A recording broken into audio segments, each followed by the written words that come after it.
Good evening সবাইকে সবাইকে উত্তরণ কর্তৃক আয়োজিত 46তম বিসিএস প্রিলি ফুল কোর্স প্রোগ্রামের সাধারণ বিজ্ঞান লেকচার সাথে স্বাগতম জানাচ্ছি। আশা করি আপনারা সবাই ভালো আছেন এবং সুস্থ আছেন। তো অল্প কিছুক্ষণের মধ্যে আমাদের আজকের ক্লাসটি শুরু হতে যাচ্ছে, আর ক্লাসটিতে আপনাদের সাথে থাকছেন শ্রদ্ধেয় অভ্র ভাইয়া এবং ওয়ালি ভাইয়া। তো আপনার ভাইদের সাথে কনভারসেশন করার জন্য যেমনটা চ্যাট বক্স ইউজ করেন সেভাবে চ্যাট বক্সে কথা বলবেন, আর এছাড়া যদি টপিক সংক্রান্ত কোনো কোশ্চেন থাকে সেক্ষেত্রে শুধুমাত্র কিউএনএ তে করবেন।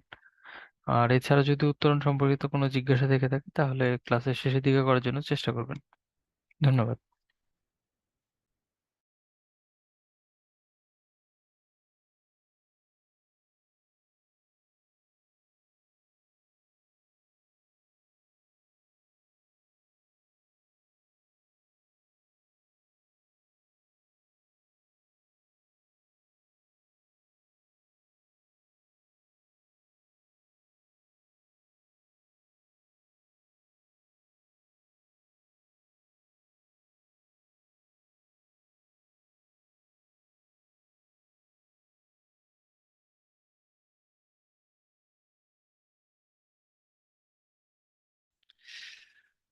আমাদের আজকের আজকে সায়েন্স ক্লাসে তো আজকে আপনাদের হচ্ছে সায়েন্স জীববিজ্ঞান টপিক নিয়ে আলোচনা করা হবে। তো এটা মেবি একটা নতুন ব্যাচ না? সব অনেক মানে একটা টোটাল নিউ একটা ব্যাচ মনে হয়, তাই না? ঠিক আছে, তো আপনারা কি আগে আমার ক্লাস করেছেন? যদি ক্লাস করে থাকেন তাহলে একটু চ্যাট বক্সে হ্যাঁ বলেন যে হ্যাঁ করেছি।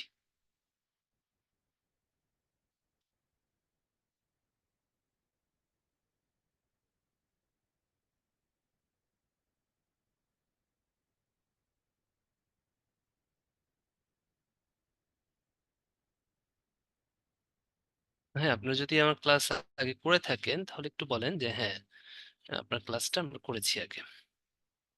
দেখি। ওকে, আচ্ছা তাহলে তো একদম নতুন ব্যাচও না, তাই না? ঠিক আছে, বলেন তো আমার নাম কি?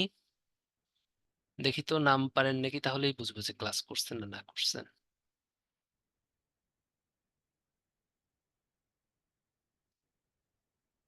দেখি, ও আচ্ছা অপর ভাই, হ্যাঁ আচ্ছা ঠিক আছে, গুড। তাহলে তো দেখা যাচ্ছে ম্যাক্সিমামই হচ্ছে ফ্যামিলিয়ার টু মি। তাহলে আর টাইম ওয়েস্টেজ না করে আমরা হচ্ছে আমাদের আজকে কাঙ্ক্ষিত ক্লাসটা শুরু করে দিই, তাই না? আজকে আমরা জীববিজ্ঞান ক্লাস করব, তো আপনাদের সাথে আমার বেশ কিছু ক্লাস হয়েছে। তো পরিচয়ও ডেফিনেটলি আপনারা সবাই জানেন। অভ্র, আমি এখন আসি বিসিএস ক্যাডার হিসেবে। তো আপনাদের এখানে মেন্টর হিসেবে আছে জীব বা সায়েন্সের পুরোটাই। তারপরে হচ্ছে ইন্টারন্যাশনাল অ্যাফেয়ার্স, বাংলাদেশ অ্যাফেয়ার্স সহ যখন যেটা আমাকে বলে আমি হচ্ছে আপনাদের নেওয়ার চেষ্টা করি, ট্রাই করি আপনাদেরকে একটা লেভেল প্লেইং ফিল্ডে সবাইকে রাখার জন্য, তাই না? যেমন এখানে যারা ডাক্তার তারাও যাতে খুব সুন্দর মতো সায়েন্সের অন্যান্য টপিকগুলো বুঝতে পারে, এবং যারা ইঞ্জিনিয়ার বা সায়েন্স ব্যাকগ্রাউন্ড তারাও যাতে মেডিকেল টপিক গুলো খুব ভালো মতো পারেন, তাই না? এই ব্যাপারটাই আমার, তাই না? এখানে কোনো রকেট সায়েন্স না, কারো কিন্তু খুব বেশি কিছু জানতে হবে না। বাট আমরা বিসিএস এ সার্ভাইভ করার জন্য আমাদের যতটুকু দরকার আমি চেষ্টা করবো আপনাদেরকে দিতে। তো টাইম ওয়েস্টেজ না করে আমরা আমাদের কাঙ্ক্ষিত ক্লাসটা তাহলে শুরু করে দিই, তাই না? আজকে আমরা হচ্ছে জীববিজ্ঞান পড়বো। তো আসেন, প্রথমে আমরা যে কথাটা বলবো জীববিজ্ঞানের জনক। ফার্স্টে আমরা একটু জানি যে what do you mean by জীববিজ্ঞান, তাই না? জীব, জীব মানে কি? হ্যাঁ, জীব কথাটার মানে কি এটা আমাদের এট ফার্স্টে একটু বুঝতে হবে, ঠিক আছে? তো প্রথমে একটু আপনাদেরকে বলি, জীব মানে যাদের জীবন আছে। হ্যাঁ, জীব মানে হচ্ছে তারাই যাদের জীবন আছে। ঠিক আছে, এখন কাদের কাদের জীবন আছে? অনেকেরই কিন্তু জীবন আছে। হ্যাঁ, জীব মানে তারা যাদের জীবন আছে। তাহলে what do you mean by life? যাদের কি আছে? জীবন আছে, তারাই জীব। ঠিক আছে, তাহলে মোটামুটি আমরা বড় দাগে চিন্তা করতে পারি জীব দুই প্রকার, তাই না? একটা হচ্ছে উদ্ভিদ, আর একটা হচ্ছে প্রাণী। তার মানে জীবন আছে যাদের, এরা হচ্ছে জীববিজ্ঞান। আর সে তাদের মধ্যে কিছু কিছু আছে উদ্ভিদ যারা চলাফেরা করতে পারে না, আর প্রাণী যারা চলাফেরা করতে পারে, তাই না? এরকম কিছু বৈশিষ্ট্য আমরা বলতে পারি। তাহলে জীববিজ্ঞান হচ্ছে যাদের জীবন আছে, একটা হচ্ছে উদ্ভিদ বিজ্ঞান, আর একটা হচ্ছে প্রাণী বিজ্ঞান। ঠিক আছে, এটা একটা আমাদের ব্যাপার। এখন উদ্ভিদ বিজ্ঞানের জনককে, প্রাণী বিজ্ঞানের জনককে, এই জিনিসগুলো নিয়েই হচ্ছে আমাদের পড়াশোনা। ঠিক আছে, আমরা যদি প্রথমেই বলি উদ্ভিদ বিজ্ঞানের জনক হচ্ছে থিওফ্রাস্টাস। বারবার পরীক্ষায় আসে, উদ্ভিদ বিজ্ঞানের জনক হচ্ছে থিওফ্রাস্টাস। এই জনকগুলো খুব লাগবে। ঠিক আছে, থিওফ্রাস্টাস। ঠিক আছে, প্রাণী বিজ্ঞানের জনক হচ্ছে অ্যারিস্টটল। ঠিক আছে, প্রাণী বিজ্ঞানের জনক হচ্ছে অ্যারিস্টটল। ঠিক আছে, এই দুইটা খুব ইম্পর্টেন্ট, এই দুইটা পরীক্ষায় আসে। আর টোটাল জীববিজ্ঞানের জনককে আপনাদের জানা আছে? যে জীববিজ্ঞানের জনককে সিয়াম, এভাবে না পচাইলেও হবে। ঠিক আছে, সিয়াম আমাকে টিচ করতেছে।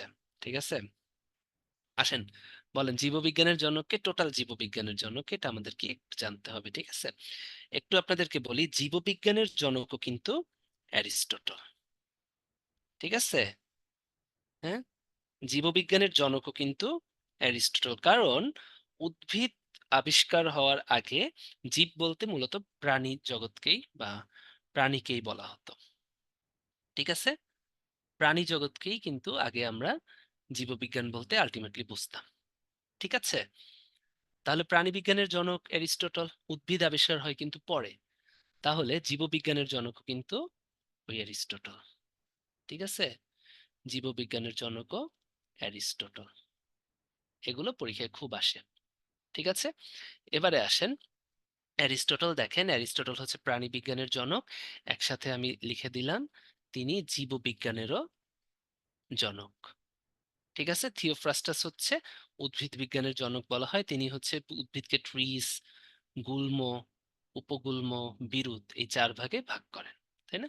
একটু শক্ত, একটু কম শক্ত, একটু কম শক্ত প্লাস ঝোপের মতো তাদের বলা হয় উপগুল্ম। আর হার্বস মানে বিরুৎ, যেগুলো একদম নরম, ঘাস, ধান, এগুলো হার্বস। ঠিক আছে, ইবনে সিনা তিনি হচ্ছে চিকিৎসা শাস্ত্রের উপরে আল কানুন বই লেখেন। দ্যাট মিন্স না যে তিনি চিকিৎসা শাস্ত্রের জনক, চিকিৎসা শাস্ত্রের উপরে তিনি বই লেখেন, এতটুকু একটু জানেন, সব যে পড়তে হবে সেটা না। আন্দ্রে ভেসালিয়াস তিনি হচ্ছে অ্যানাটমি বা শরীর সংস্থান বিদ্যার জনক। ঠিক আছে, অ্যানাটমি কথাটার মানে হচ্ছে শরীর সংস্থান, বঙ্গ সংস্থান মানে সংস্থান কথাটা থাকবে। আপনারা কিন্তু অ্যানাটমি আসলে অনেক সময় শারীর বিদ্যা দিয়ে দেন না, অ্যানাটমিক কথাটার সাথে সবসময় সংস্থান কথাটা থাকবে, এটা একটু মনে রাখবেন। অ্যানাটমি মনে করেন আপনার হাড়, লাংস, হাড্ডি গুড্ডি এগুলো নিয়ে কাজ করে, দাঁত, চোখ, এগুলো নিয়ে, মানে কোথায় কি আছে।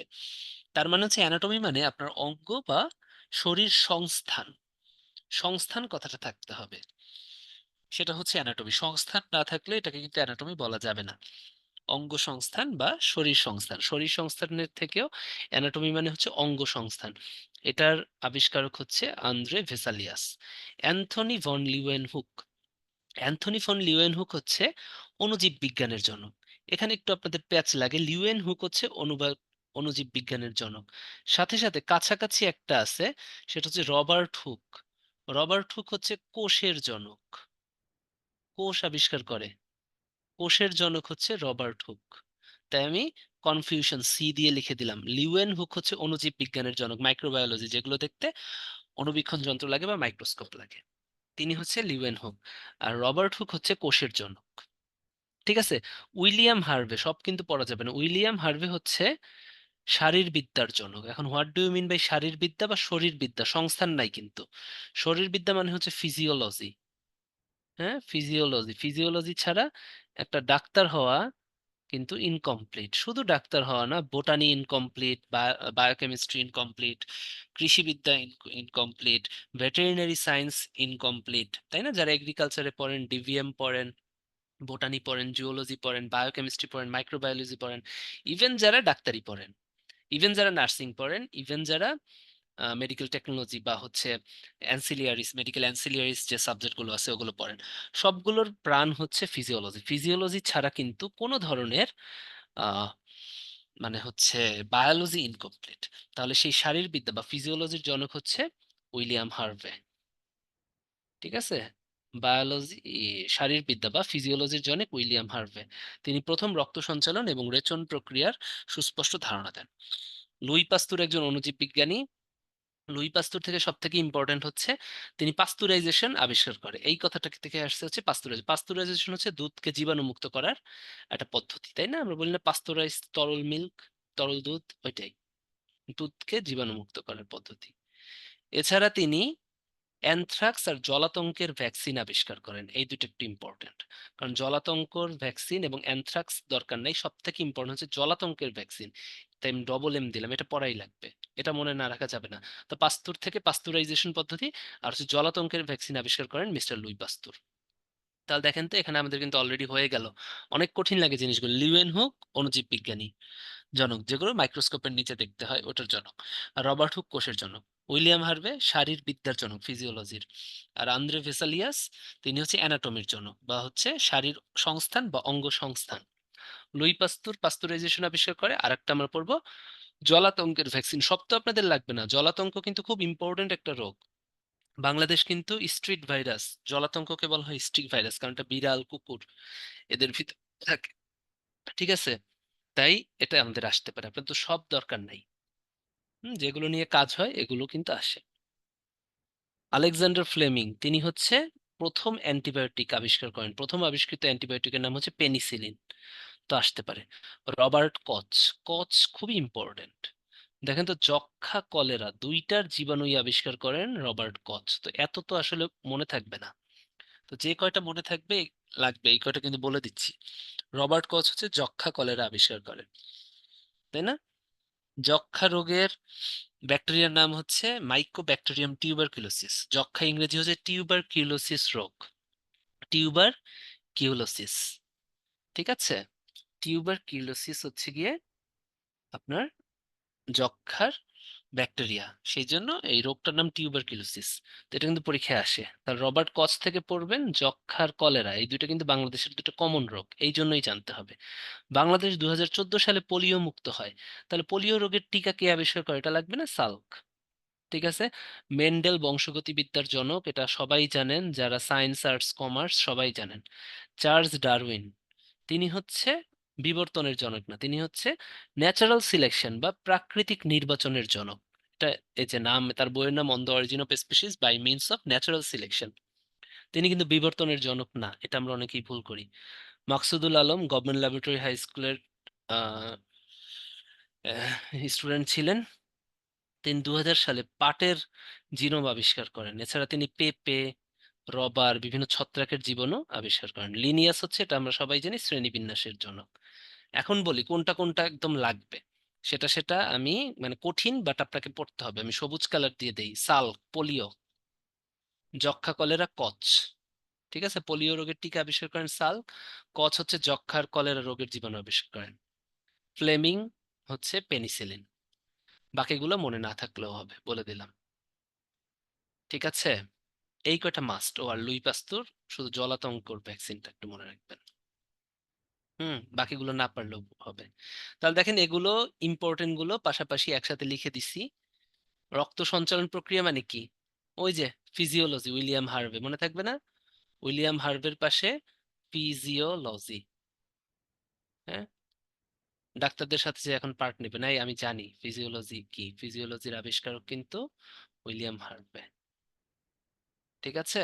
দেখেন তো, কোষ রবার্ট হুক, হুম, দেখছেন? আর লিওয়েন হুক ছিল হচ্ছে অণুজীব বিজ্ঞানের জনক। অণুজীব বিজ্ঞান কি? ব্যাকটেরিয়া দেখতে কি অণুজীব না? ব্যাকটেরিয়া কিন্তু একটা অণুজীব। তাহলে ব্যাকটেরিয়া বা অণুজীবের জনক হচ্ছে, বা ব্যাকটেরিয়ার জনক হচ্ছে লিওয়েন হুক। কনফিউশন। বসন্তের টিকা এত দরকার নাই। হোমিওপ্যাথি, দিয়া হানিম্যান হোমিওপ্যাথি আবিষ্কার করেন। ডিএনএ ডাবল হেলিক্স গঠন করেন, আবিষ্কার করেন ওয়াটসনের ক্রিক। এটা মনে হয় বাচ্চা কাল থেকে জানেন। পেনিসিলিন, হ্যাঁ পেনিসিলিয়াম না, পেনিসিলিন নামক অ্যান্টিবায়োটিকটা তৈরি করেন আলেকজান্ডার ফ্লেমিং। বিবর্তন তত্ত্ব, এটা আমি ক্রস দিয়ে দিই, এটা পুরো ভুং ভাং কথা। জনক মোটেও চার্লস ডারউইন না, এম্পেডক্লিস, হ্যাঁ। বিবর্তন তত্ত্বের জনক হচ্ছে এম্পেডক্লিস। তো ওটা আসে না কখনো পরীক্ষায়। যক্ষ্মার জীবাণু হচ্ছে কচ, যক্ষ্মা প্লাস কলেরা জীবাণু আবিষ্কার করে রবার্ট কচ। বাকিগুলো দরকার নেই, কলেরা লিখে দিলাম। জলাতঙ্কটা লুই পাস্তুর। বাকিগুলা আমি বলবো না, পড়ার দরকার আছে পোলিও টিকা, জোনাস সাল, কারণ এত পড়ে মনে রাখা যাবে না। এটা ইভেন আমি নিজেও পারতাম নাকি সন্দেহ আছে। ঠিক আছে, এবারে আমরা জীবজগৎ নিয়ে একটু কথা বলবো। হ্যাঁ, জীবজগৎ আমি বললাম বড় ভাষায় হচ্ছে উদ্ভিদ আর প্রাণী, ঠিক আছে। কোষের উপর ভিত্তি করে জীবজগৎকে দুই ভাগে ভাগ করা যায়। একটা হচ্ছে, স্বাক্ষর লাস্টে লিখা দিব না, এখন যদি লিখা দিই তাহলে যে কয়টা পড়াইছি এগুলো আউলে যাবে না। আমি লাস্টে লিখে দিব না, ঠিক আছে। জীবজগৎকে কোষের উপর ভিত্তি করে দুই ভাগে ভাগ করা যায়। একটা হচ্ছে প্রোক্যারিওটস। প্রোক্যারিওটস মানে যাদের কোষটা হচ্ছে আদি কোষ, এদেরকে আদি কোষ বলা হয়, যাদের কোষ আদি কোষ। এখন কোষ আদি কোষ মানে কি? তার মানে কোষের ভিতরে বিভিন্ন অঙ্গাণু নাই, বিভিন্ন কোষীয় অঙ্গাণু নাই। নিউক্লিয়াস যেটা আছে, নিউক্লিয়াসটা অপূর্ণ বা অগঠিত নিউক্লিয়াস, এই ধরনের নিউক্লিয়াসকে বলা হয় হচ্ছে নিউক্লিয়য়েড। সেই ধরনের কোষকে বলা হয় প্রোক্যারিওটিক কোষ বা হচ্ছে আদি কোষ। আর ইউক্যারিওটস হচ্ছে সেই ধরনের কোষ যে কোষটা হচ্ছে সুকেন্দ্রিক কোষ। সুকেন্দ্রিক কোষ, সুকেন্দ্রিক কোষ কথাটার মানে হচ্ছে যে কোষে সকল ধরনের কোষীয় অঙ্গাণু আছে, যেমন মাইটোকন্ড্রিয়া আছে, তারপরে প্লাস্টিড থাকতে পারে, সেন্ট্রোসোম থাকতে পারে, এরকম কোষীয় অনেক অঙ্গাণু আছে, ঠিক আছে। Mitochondria, centrosome, plastid, peroxisome, Golgi bodies, endoplasmic reticulums, এরকম অনেক ধরনের কোষীয় অঙ্গাণু, মানে সকল ধরনের কোষীয় অঙ্গাণু আছে, ঠিক আছে। অল অঙ্গাণু নাই, এখানে অল অঙ্গাণু আছে। আর এখানে কোষটা সুগঠিত। কোষ সুগঠিত মানে হচ্ছে নিউক্লিয়াসটা সুগঠিত, ঠিক আছে। কোষের ভিতরে যে নিউক্লিয়াস আছে অপূর্ণ না, একটা সুগঠিত নিউক্লিয়াস আছে। সুগঠিত নিউক্লিয়াস মানে কি? নিউক্লিয়াসের মধ্যে একটা নিউক্লিওলাস আছে, তার চারপাশে ক্রোমোজোম গুলো পেঁচানো একদম নিউক্লিয়ার রেটিকুলাম হিসেবে আছে, ভিতরে নিউক্লিয় প্লাজম আছে, তাই না? ভিতরে কি আছে? নিউক্লিয় প্লাজম আছে, আর চারপাশে নিউক্লিয়াসের নিউক্লিয়ার মেমব্রেন আছে। তাহলে এটাই হচ্ছে একটা সুগঠিত নিউক্লিয়াস। তাহলে যাদের সুগঠিত নিউক্লিয়াস আছে তাদের বলা হয় ইউক্যারিওটা বা হচ্ছে সুকেন্দ্রিক কোষ। আর যাদের সুগঠিত নিউক্লিয়াস নাই, যে সমস্ত কোষে দুইটাই কিন্তু কোষ, এটা হচ্ছে আদি কোষ, এটা সুকেন্দ্রিক কোষ। এখন প্রোক্যারিওটিকের একমাত্র উদাহরণ হচ্ছে মনেরা রাজ্যের উদাহরণ। প্রোক্যারিওটিকের একমাত্র উদাহরণ হচ্ছে ব্যাকটেরিয়া। একমাত্র প্রোক্যারিওটিকের উদাহরণ হচ্ছে ব্যাকটেরিয়া। আর পৃথিবীতে ব্যাকটেরিয়াতে যা আছে ওগুলো দেখতে যত নিম্নমানের হোক, যেমন প্রোটোক্টিস্টা, প্রোটোক্টিস্টার উদাহরণ যেমন ম্যালেরিয়ার জীবাণু, তারপরে ডিসেন্ট্রির জীবাণু আছে, হ্যাঁ, আমাশয়ের জীবাণু আছে। আমাশয়ের জীবাণু দুই ধরনের হতে পারে, ব্যাকটেরিয়া দিয়েও হতে পারে। যদি ব্যাকটেরিয়া দিয়ে হয় সেই ব্যাকটেরিয়াটা হচ্ছে প্রোক্যারিওটিক, কিন্তু ব্যাকটেরিয়ার মতো দেখতে, দেখতে অনুবীক্ষণ যন্ত্র লাগে, কিন্তু সেটা কিন্তু সুকেন্দ্রিক কোষ। তার মানে পৃথিবীতে একমাত্র ব্যাকটেরিয়া হচ্ছে প্রোক্যারিওটিক বা মনেরা কিংডমের। আর বাদ বাকি যা আছে সেগুলো দেখতে যদি ব্যাকটেরিয়ার মতো নিম্ন শ্রেণীর হয়, ওগুলো কিন্তু সুকেন্দ্রিক। তা প্রোটোক্টিস্টার কয়েকটা উদাহরণ যেমন এন্টামিবা হিস্টোলাইটিকা, নাম শুনছেন মনে হয়, হ্যাঁ, ছোটবেলা অনেকে পড়ছেন বইতে, এন্টামিবা হিস্টোলাইটিকা। বা এটার আরেকটা নাম দেখেন, শুনতে ভাল লাগবে, অ্যামিবা। আপনারা অ্যামিবা অনেকেই বলেন এটা প্রোক্যারিওটিক বা ব্যাকটেরিয়া, না, অ্যামিবা কিন্তু সুকেন্দ্রিক কোষ, এরা ব্যাকটেরিয়া নয়, এই জন্যই বললাম, ঠিক আছে। এইটাই ভুল করেন। ফানজাই, ছত্রাক, ছত্রাক দেখতে অনেক নিম্ন শ্রেণীর মনে হয়, নিম্ন শ্রেণীর ঠিক আছে, বাট এরা কিন্তু সুকেন্দ্রিক কোষ। যেমন নাম পড়ছেন না ইস্ট, হ্যাঁ, ইস্ট, ব্যাঙের ছাতা, ব্যাং বানানটা খেয়াল করেন, পরীক্ষা কিন্তু আসে, বয় জফলায় আকার, ব্যাঙের ছাতা, এগুলো কিন্তু সব সুকেন্দ্রিক কোষ। প্ল্যান্টি মানে কি? পৃথিবীতে যত ধরনের উদ্ভিদ আছে, হ্যাঁ, উদ্ভিদের ভিতর কিন্তু মস, ফার্ন এগুলো আছে। আর যত কি আছে, প্রাণী আছে, এগুলো সব হচ্ছে সুকেন্দ্রিক কোষ। মনে থাকবে, এটা কিন্তু পরীক্ষায় আসে যে ব্যাকটেরিয়া জিনিসটা কি। ব্যাকটেরিয়া কিন্তু একটা আদি কোষ, তাই না? অ্যামিবা, এটাই পরীক্ষা, অ্যামিবা, ইস্ট, এগুলো কিন্তু সুকেন্দ্রিক কোষ, এগুলো কিন্তু পরীক্ষায় আসে। আপনারা কিন্তু গর্বের সাথে ভুল করেন, যে কয়টা আসে ওই কয়টাই বললাম, ঠিক আছে। হুম, এবারে বলেন, ভাইরাস, এরা সুকেন্দ্রিক না প্রাকেন্দ্রিক বা প্রোক্যারিওটিক, কোনটা? ভাইরাস বলেন তো। গুড, পারভিন, এটা কি সুকেন্দ্রিক না প্রোক্যারিওটিক? গুড। এখন একটু আসেন, ভাইরাস কিন্তু আমি পড়াই নাই, ভেরি গুড। সামিউন, আপনি কোথায় পড়ালেখা করেন? সামিউনের মঞ্জুর, আপনারা কোথায় পড়ালেখা করেন একটু দেখি তো। ওয়াও! এই সামিউন বরিশাল মেডিকেল কোন ব্যাচ ভাই? কোন ব্যাচ আপনি? 46। আপনি কি আমাকে চিনেন? আমার নাম অভ্র। গুড। মঞ্জুর কোথায় পড়েন?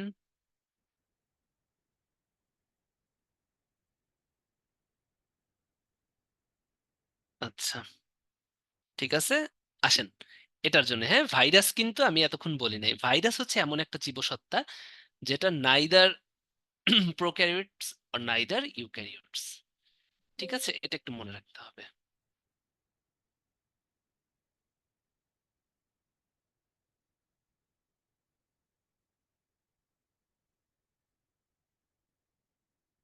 হুম? দেখেন, আমি কিন্তু দুইটাই কোষ বললাম, একটা সুকেন্দ্রিক কোষ একটা প্রাকেন্দ্রিক কোষ। কিন্তু ভাইরাস হচ্ছে একটা অকোষীয় জীবসত্তা, এদের কোনো কোষ নাই, একটা অকোষীয় জীবসত্তা। ঠিক আছে, কোষ হইতে হলে কি হবে দেখো তো? কোষ হতে হলে একটা কোষ হতে হবে, হ্যাঁ। এর ভিতরে একটা নিউক্লিয়াস থাকতে হবে, এর ভিতরে সাইটোপ্লাজম থাকতে হবে, সাইটোপ্লাজমীয় অঙ্গাণু থাকতে হবে, তাই না? তাহলেই কিন্তু একটা কোষ। একটা কোষ হতে হলে কি মেইনলি হচ্ছে নিউক্লিয়াস থাকতে হয়, আর চারপাশে সাইটোপ্লাজম থাকতে হয়, তাই না? এগুলো থাকতে হয়। তারপরে কোষ মানে সেগুলো, কিন্তু ভাইরাস কিন্তু কোষ না। ভাইরাস হচ্ছে অকোষীয় জীবসত্তা, যারা হচ্ছে কোনো কোষের মধ্যে ঢুকে অনেকটা জীবের মতো আচরণ করে। যেমন ভাইরাস দেখেন, এটা কোনো কোষ না। এটার কেন্দ্রে থাকে আইদার ডিএনএ অথবা আরএনএ। ডিএনএ থাকতে পারে বা আরএনএ থাকতে পারে। আর তার চারপাশে থাকে হচ্ছে একটা প্রোটিন আবরণ। এটা কি থাকে? একটা প্রোটিন আবরণ, বা এটাকে বলা হয় ক্যাপসিড আবরণ, যেটা প্রোটিন দিয়ে তৈরি। আর কোনো কোনো ভাইরাসের চারপাশে একটা অপশনাল লেয়ার থাকতে পারে, এটাকে বলা হয় ইনভেলপ। তাই আমি একটু ডট ডট দিয়ে দেবো, এটার নাম কি? এটা হচ্ছে এনভেলপ। এটা হচ্ছে আইদার, এটা লিপিড দিয়ে তৈরি থাকে সাধারণত। তাহলে দেখেন তো এর ভিতরে কোনো সাইটোপ্লাজম আছে? শুধু ডিএনএ আর আরএনএ আঁকছি। আমি কি কোনো অগঠিত, ঠিক আছে, নিউক্লিয়য়েডটা কিন্তু নিউক্লিয়াসেই, অগঠিত নিউক্লিয়াস, অপূর্ণ নিউক্লিয়াস, এটাও এরকম এরকম থাকে। ঠিক আছে, এত সুন্দর থাকে না নিউক্লিয়াসটা, কিন্তু নিউক্লিয়াস থাকে অগঠিত। কিন্তু এখানে কি আমি কোনো নিউক্লিয়াস পাইছি? পাই নাই। কোনো সাইটোপ্লাজম পাচ্ছি? পাই নাই। তাহলে ভাইরাস কি? ভাইরাস হচ্ছে একটা অকোষীয় জীবসত্তা। এই কথাটা একটু মাথায় রাখবেন, পরীক্ষায় আসে আপনি কিন্তু ভাইরাস অনেকেই ব্যাকটেরিয়ার ভিতরে প্রাককেন্দ্রিক দিয়ে দেন, না। ভাইরাস প্রাককেন্দ্রিকও না, সুকেন্দ্রিকও না। ভাইরাস হচ্ছে কি? ভাইরাস হচ্ছে হোয়াট এভার। সাইমন, আমি হচ্ছে আপনাদের 43rd করেসপন্ডিং BDS 1 ব্যাচ। হ্যাঁ, 46 এর তো আমি অনেককে চিনি। সামিয়ন না? 46 ব্যাচের তো, 46 ব্যাচের আপনাদের নাম কি অর্কুট না? 46 এ, 46 কে তো অর্কুট ব্যাচ আমি যত জানি, তো অর্কুট ওদের ব্যাচটার নাম। ঠিক আছে, তো খুব ক্লোজ ছিল আমার সাথে তো। যাই হোক, মিস করি। আপনার তো ইন্টার্নশিপ শেষ মনে হয় সবার।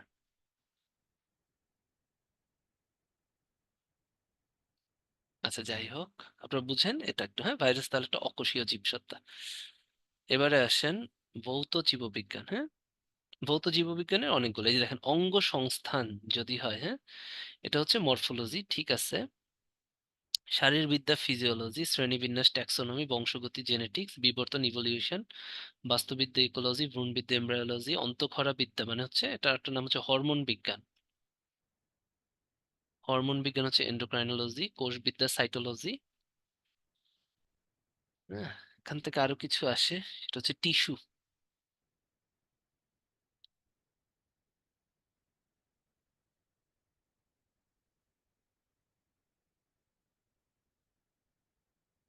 টিস্যু বিদ্যা হচ্ছে হিস্টোলজি, হ্যাঁ। এটা একটু মনে রাখবেন। টিস্যু বা টিস্যুর আরেকটা নাম হচ্ছে কলা। অনেকগুলো কোষ মিলে কলা হয়। ঠিক আছে। আর অঙ্গ সংস্থান হচ্ছে মরফোলজি, ঠিক আছে, কিন্তু অভ্যন্তরীণ অঙ্গ সংস্থান যদি হয়, এটার নাম হচ্ছে অ্যানাটমি। ঠিক আছে। বা আরেকটা বললাম, শরীর সংস্থান। মরফোলজি আর অ্যানাটমি কিন্তু কাছাকাছি। ঠিক আছে, শরীর সংস্থান অ্যানাটমি, এটা আপনাকে দেখে বুঝতে হবে কোনটা কি দিবেন। ঠিক আছে। ও কলাস্থান হিস্টোলজি আছে এখানে। গুড। আরো কিছু কিছু জিনিস ফলিত জীববিজ্ঞান বা অ্যাপ্লাইড বায়োলজি। অ্যাপ্লাইড, হ্যাঁ, অ্যাপ্লাইড বায়োলজির ভিতরে আমাদের এই যে চিকিৎসা বিজ্ঞান আছে, মেডিকেল সায়েন্স, যেখানে এই যে আপনাদের রিডিং পার্টনার এখানে আছে সামিউন দেখা যাচ্ছে। তারপরে হচ্ছে সামুদ্রিক বিজ্ঞান, ওশেনোগ্রাফি, জৈব প্রযুক্তি, বায়োটেকনোলজি, বায়োইনফরমেটিক্স, টিস্যু কালচার। এখন এখানে কিছু কাহিনী আছে। মৎস্য বিজ্ঞান হচ্ছে ফিশারিজ। মৎস্য পালন কি? পালন কথাটার মানে হচ্ছে লালন পালন করা, মানে হচ্ছে কালচার করা। হ্যাঁ, কালচার কথাটার ইংরেজি মানে কিন্তু শুধু সংস্কৃতি যে তা না, কালচার কিন্তু, কালচার মিন্স ভার্ব। কালচার যখন আপনি verb as a verb use করবেন তখন মানে হচ্ছে কালচার মানে হচ্ছে লালন পালন করা। তাহলে মৎস্যর আরেকটা নাম হচ্ছে পিসি কালচার। পরীক্ষা কিন্তু আসে মৎস্য পালন, পিসি কালচার, আর মৎস্য বিজ্ঞান ফিশারিজ। একইভাবে মধু বা মৌমাছি পালন এপিকালচার। এই কয়টা পরীক্ষায় খুবই আসে। এপিকালচার, এপি মানে কি? এপি মানে হচ্ছে মধুর গ্রিক ওয়ার্ড। একটা মধু পাওয়া যায় বাজারে, এপি মধু। এপি কথাটা আসছে হচ্ছে মধু থেকে। ঠিক আছে? এই পালনগুলো অনেক প্যাচ লাগেন আপনারা। রেশম,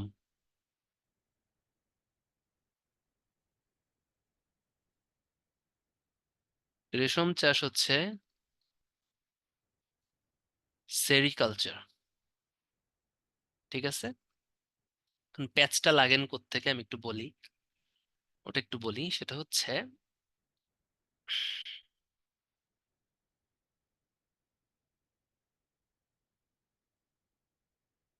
মূল প্যাচটা যেখানে লাগান সেটা একটু বলি। সেটা হচ্ছে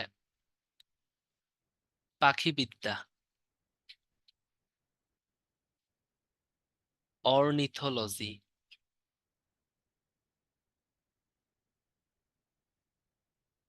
আর পাখি পালন বা চাষ বা পালন একই কথা। পাখি চাষ বা পালন, হ্যাঁ, এটা হবে এভি কালচার। এভি মানে কি? এভিয়েশন, যেগুলো উড়ে। তাহলে কালচার কথাটা থাকতে হবে যখন পালন বা চাষ হয়। এটা কিন্তু পরীক্ষায় অনেক ভুল করেন, অনেকবার, পরপর কয়েকবার আসছে। একবার পাখি বিদ্যা আছে, অর্নিথোলজি। মানে বিদ্যা টিদ্যা থাকলে লাস্টে লজি থাকে। ঠিক আছে, সবসময় লজি থাকে সেটা না, কিন্তু পালন বা হচ্ছে আপনার চাষ থাকলে লাস্টে কালচারটা আপনি লিখেন, এটা একটু খেয়াল করবেন। এটা কিন্তু খুব ভুল করেন আপনারা, এই জন্য বললাম। ঠিক আছে, তাহলে এই কয়টা আমরা একটু দেখবো। এই কয়টাই বেশি আসে। পরজীববিদ্যা হচ্ছে প্যারাসাইটোলজি। কীটতত্ত্ব এন্টোমোলজি, খুব ইম্পর্টেন্ট। হ্যাঁ, ডিজি হেলথে কিন্তু এন্টোমোলজিস্ট পোস্ট আছে, এটা ডাক্তাররাই হয়। আবার ডাক্তারের বাইরে থেকেও হয়, আলাদাভাবেও নেয়, আবার অনেক সময় না থাকলে ডাক্তারদের থেকে ডেপুটেশনে দেয়। ঠিক আছে, এরকম দেখবেন, এগুলো পারবেন দেখলে। কয়েকটা বৈজ্ঞানিক নাম একটু দেখতে হবে। হ্যাঁ, মানুষটা তো মাস্ট। কোনো ব্যায়াম, Bufo melanostictus, royal Bengal tiger, Panthera tigris, দোয়েল প্রত্যেক বাড়ি আসে, কপসাইকাস সাউলারিস, সুন্দরী গাছ, হেরিটিয়েরা ফর্মস, ইলিশ, তেনুয়ালুসা ইলিশা প্রত্যেকটা, কাঁঠাল, আর্টিকার্পাস, হেটেরোফাইলাস, শাপলা, নিমফেয়া, নৌচালি। কফিটা দেখেন ইজি, কফেয়া অ্যারাবিকা, নামে নামে মিল আছে। আম, ম্যাগনিফেরা ইন্ডিকা, ধান, অরাইজা স্যাটাইভা। আর মৌমাছি যেহেতু এপিকালচার, দেখেন নামের আগে এপি আছে। এভাবে মনে রাখতে হবে প্রত্যেকটা, সব দরকার নাই।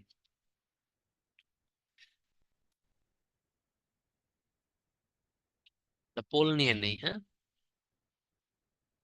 মাইকোব্যাকটেরিয়াম টিউবারকুলোসিস, এটার আবিষ্কারক কে?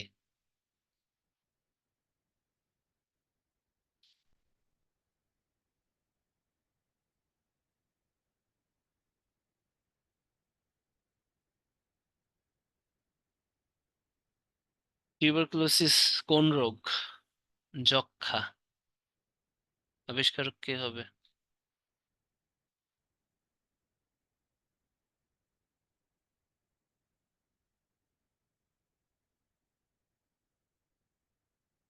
ভেরি গুড, যারা পড়ছেন বা বুঝতে পারছেন তাদেরকে থ্যাঙ্কস। এই যে আমি দেখতেছি আপনার পারছেন। 70% সঠিক উত্তর দিয়েছেন, আপনাদেরকে থ্যাঙ্কস। ওকে, ঠিক আছে। রবার্ট কচ। আসেন তাহলে এখন র্যাপিড ফায়ার রাউন্ডে চলে যাই। কি কি পড়াইলাম, যেগুলো আসে বিগত 5-10 বছরে আসছে বা আপনাদেরও আসবে, ওগুলো নিয়ে বলেন। পাখিবিদ্যা, এপিকালচার, অর্নিথোলজি, এভিকালচার, সেরিকালচার। পাখিবিদ্যা, ভেরি গুড। মঞ্জুর, কমা, মাসুম, শুভ্রা, সাইদুর, শারমিন। পাখিবিদ্যা, মাহফুজ, ভেরি গুড। আশরাফুল, তৃষ্ণা, শামুম, সালমা। বিদ্যা বলছি কিন্তু, এই তো অনেকে ভুল করতেছেন। হ্যাঁ, এটা উত্তর পাখিবিদ্যা বলছি। হ্যাঁ, এটা হচ্ছে অর্নিথোলজি। চাষ বললেই হচ্ছে কালচার, কালচার মানে চাষ বা পালন। তো পালন বা চাষ বললেই লাস্টের দিকে হচ্ছে কালচার যাবে, নতুবা যাবে না। ঠিক আছে, তাহলে উত্তর হবে অর্নিথোলজি। ওকে, এবারে বলেন। মৎস্য চাষ, ফিশারিজ, এভিকালচার, পিসিকালচার, সেরিকালচার। মৎস্য চাষ, fisheries, aviculture, pisciculture. Very good Mahfuz, Shamum, Munni, Rumana, Samiun. Very good, this is pisciculture. Good, Najib. ঠিক আছে। আখি, ঠিক আছে। তুষার, উম্মে, সওদা। গুড, ভালো তো, খুব মিষ্টি। সবাই বেশ ভালো পারেন। হ্যাঁ, করেন, ক্লাস করেন। বিসিএস কিন্তু কোনো রকেট সায়েন্স না, বিসিএস এর পড়া ব্রিলিটারি, this are not true rocket science. হ্যাঁ, আপনারা যদি একটু মাথার ভিতর বুদ্ধি থাকে, বিসিএস হওয়া কিন্তু কোনো ব্যাপার না। ওকে,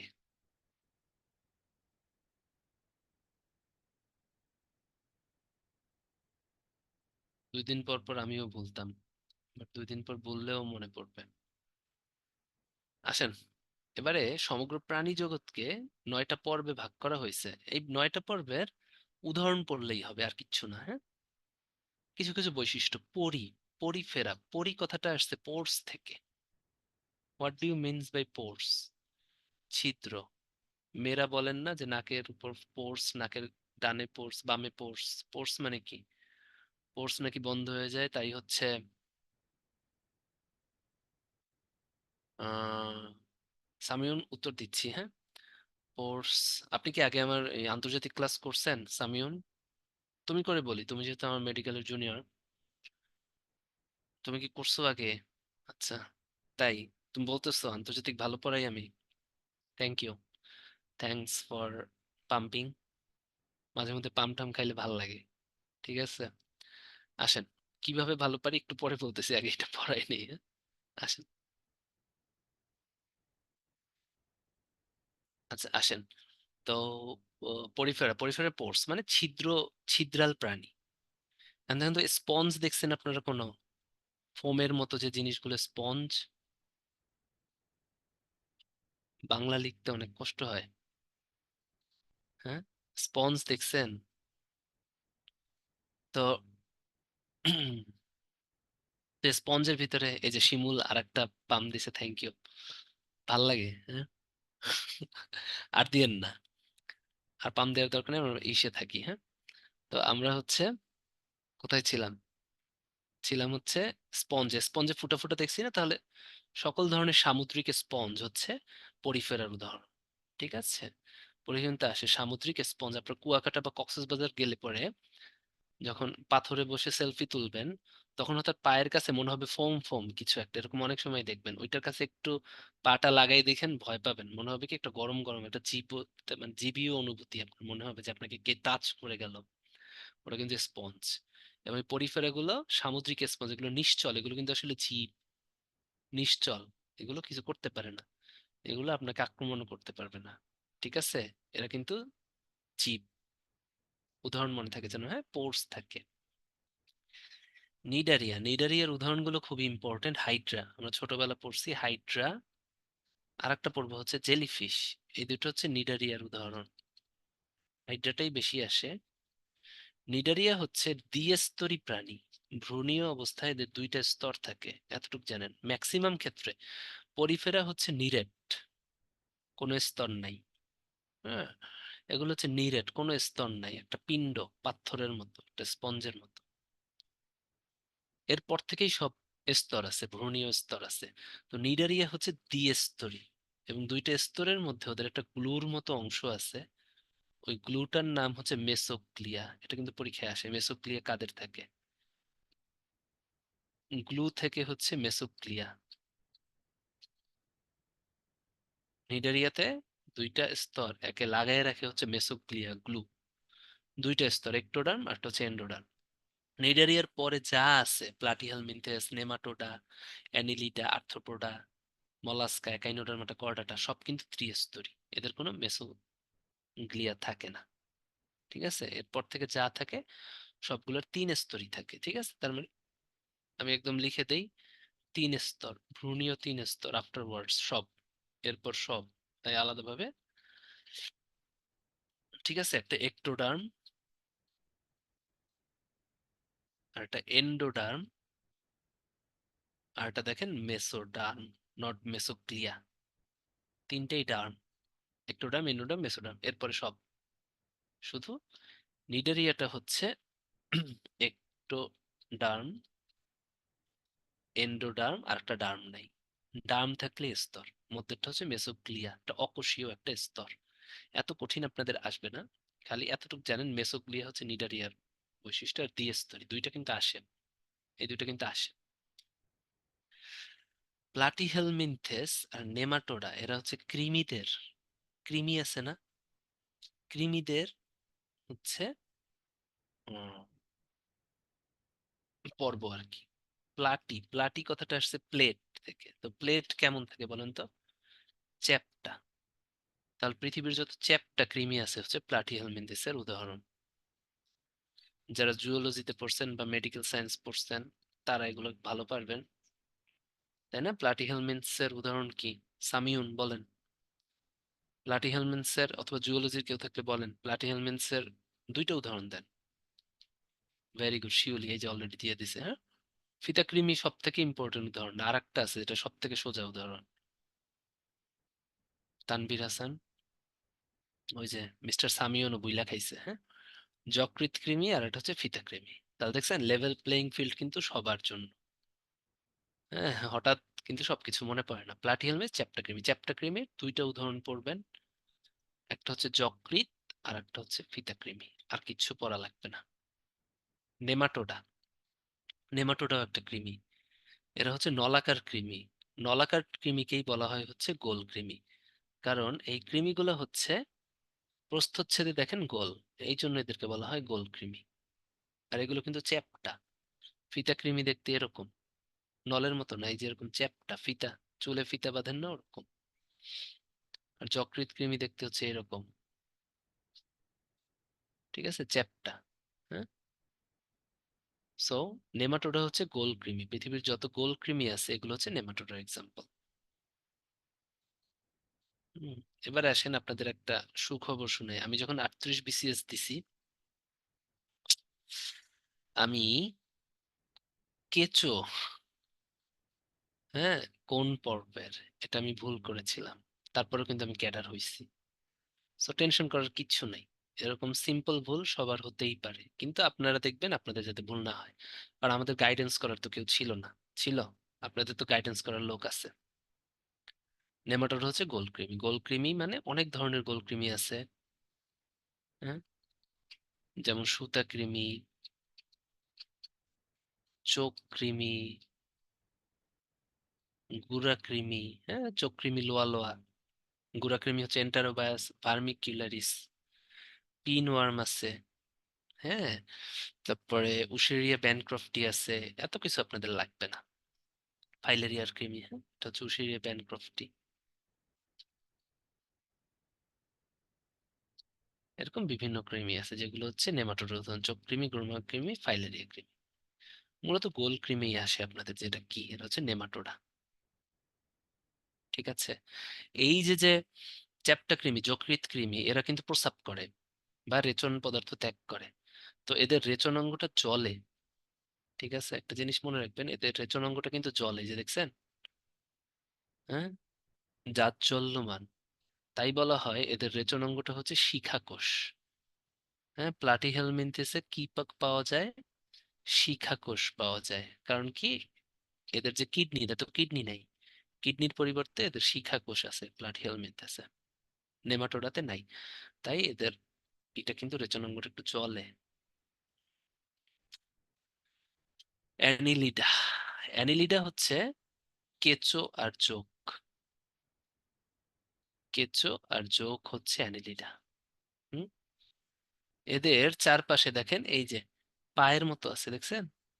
জোকের চারপাশে দেখছেন এরকম পায়ের মতো থাকে, এই যে, এই যে পায়ের মতো আছে, দেখছেন? এগুলোর নাম হচ্ছে প্যারাপোডিয়া। আর এদের রেচনাঙ্গ আছে, এদের কিডনির মতো একটা অংশ আছে, ওটার নাম হচ্ছে নেফ্রেডিয়া।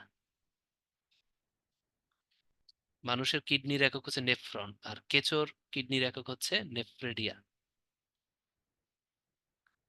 নেফ্রেডিয়া, অ্যানিলিডা কেঁচোতে থাকে। হ্যাঁ, তাহলে কেঁচোর পর্ব কি? অ্যানিলিডা। আর্থ্রোপোডা, আর্থ্রোপোডা হচ্ছে পৃথিবীর সকল পতঙ্গ, পৃথিবীতে যত পতঙ্গ আছে পোকা, এরা হচ্ছে আর্থ্রোপোডার, তাই না? উদাহরণ পড়লেই মোর দ্যান এনাফ। তেলাপোকা, ঘাসফড়িং, মশা, মাছি, চিংড়ি, এগুলা, রেশম, পোকা, এগুলো হচ্ছে আর্থ্রোপোডা। ঠিক আছে, এর জন্য মনে থাকে।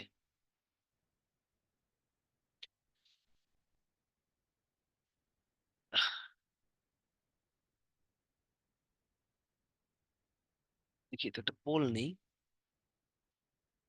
কোনটা রেচনাঙ্গ নেফ্রেডিয়া নামে পরিচিত?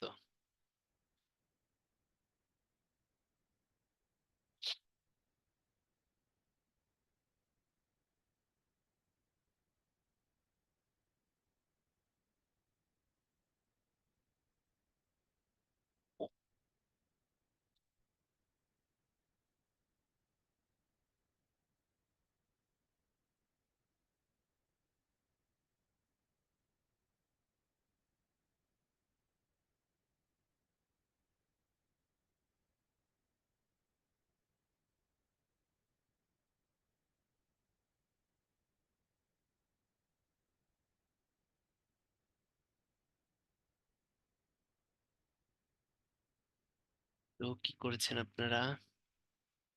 ভেরি গুড, কঠিন একটা জিনিস, হ্যাঁ, 82% সঠিক উত্তর দিয়েছেন, এজন্য আপনাদেরকে থ্যাঙ্কস। বেশ ভালো। নেফ্রিডিয়া কি? অ্যানিলিডা। ওকে,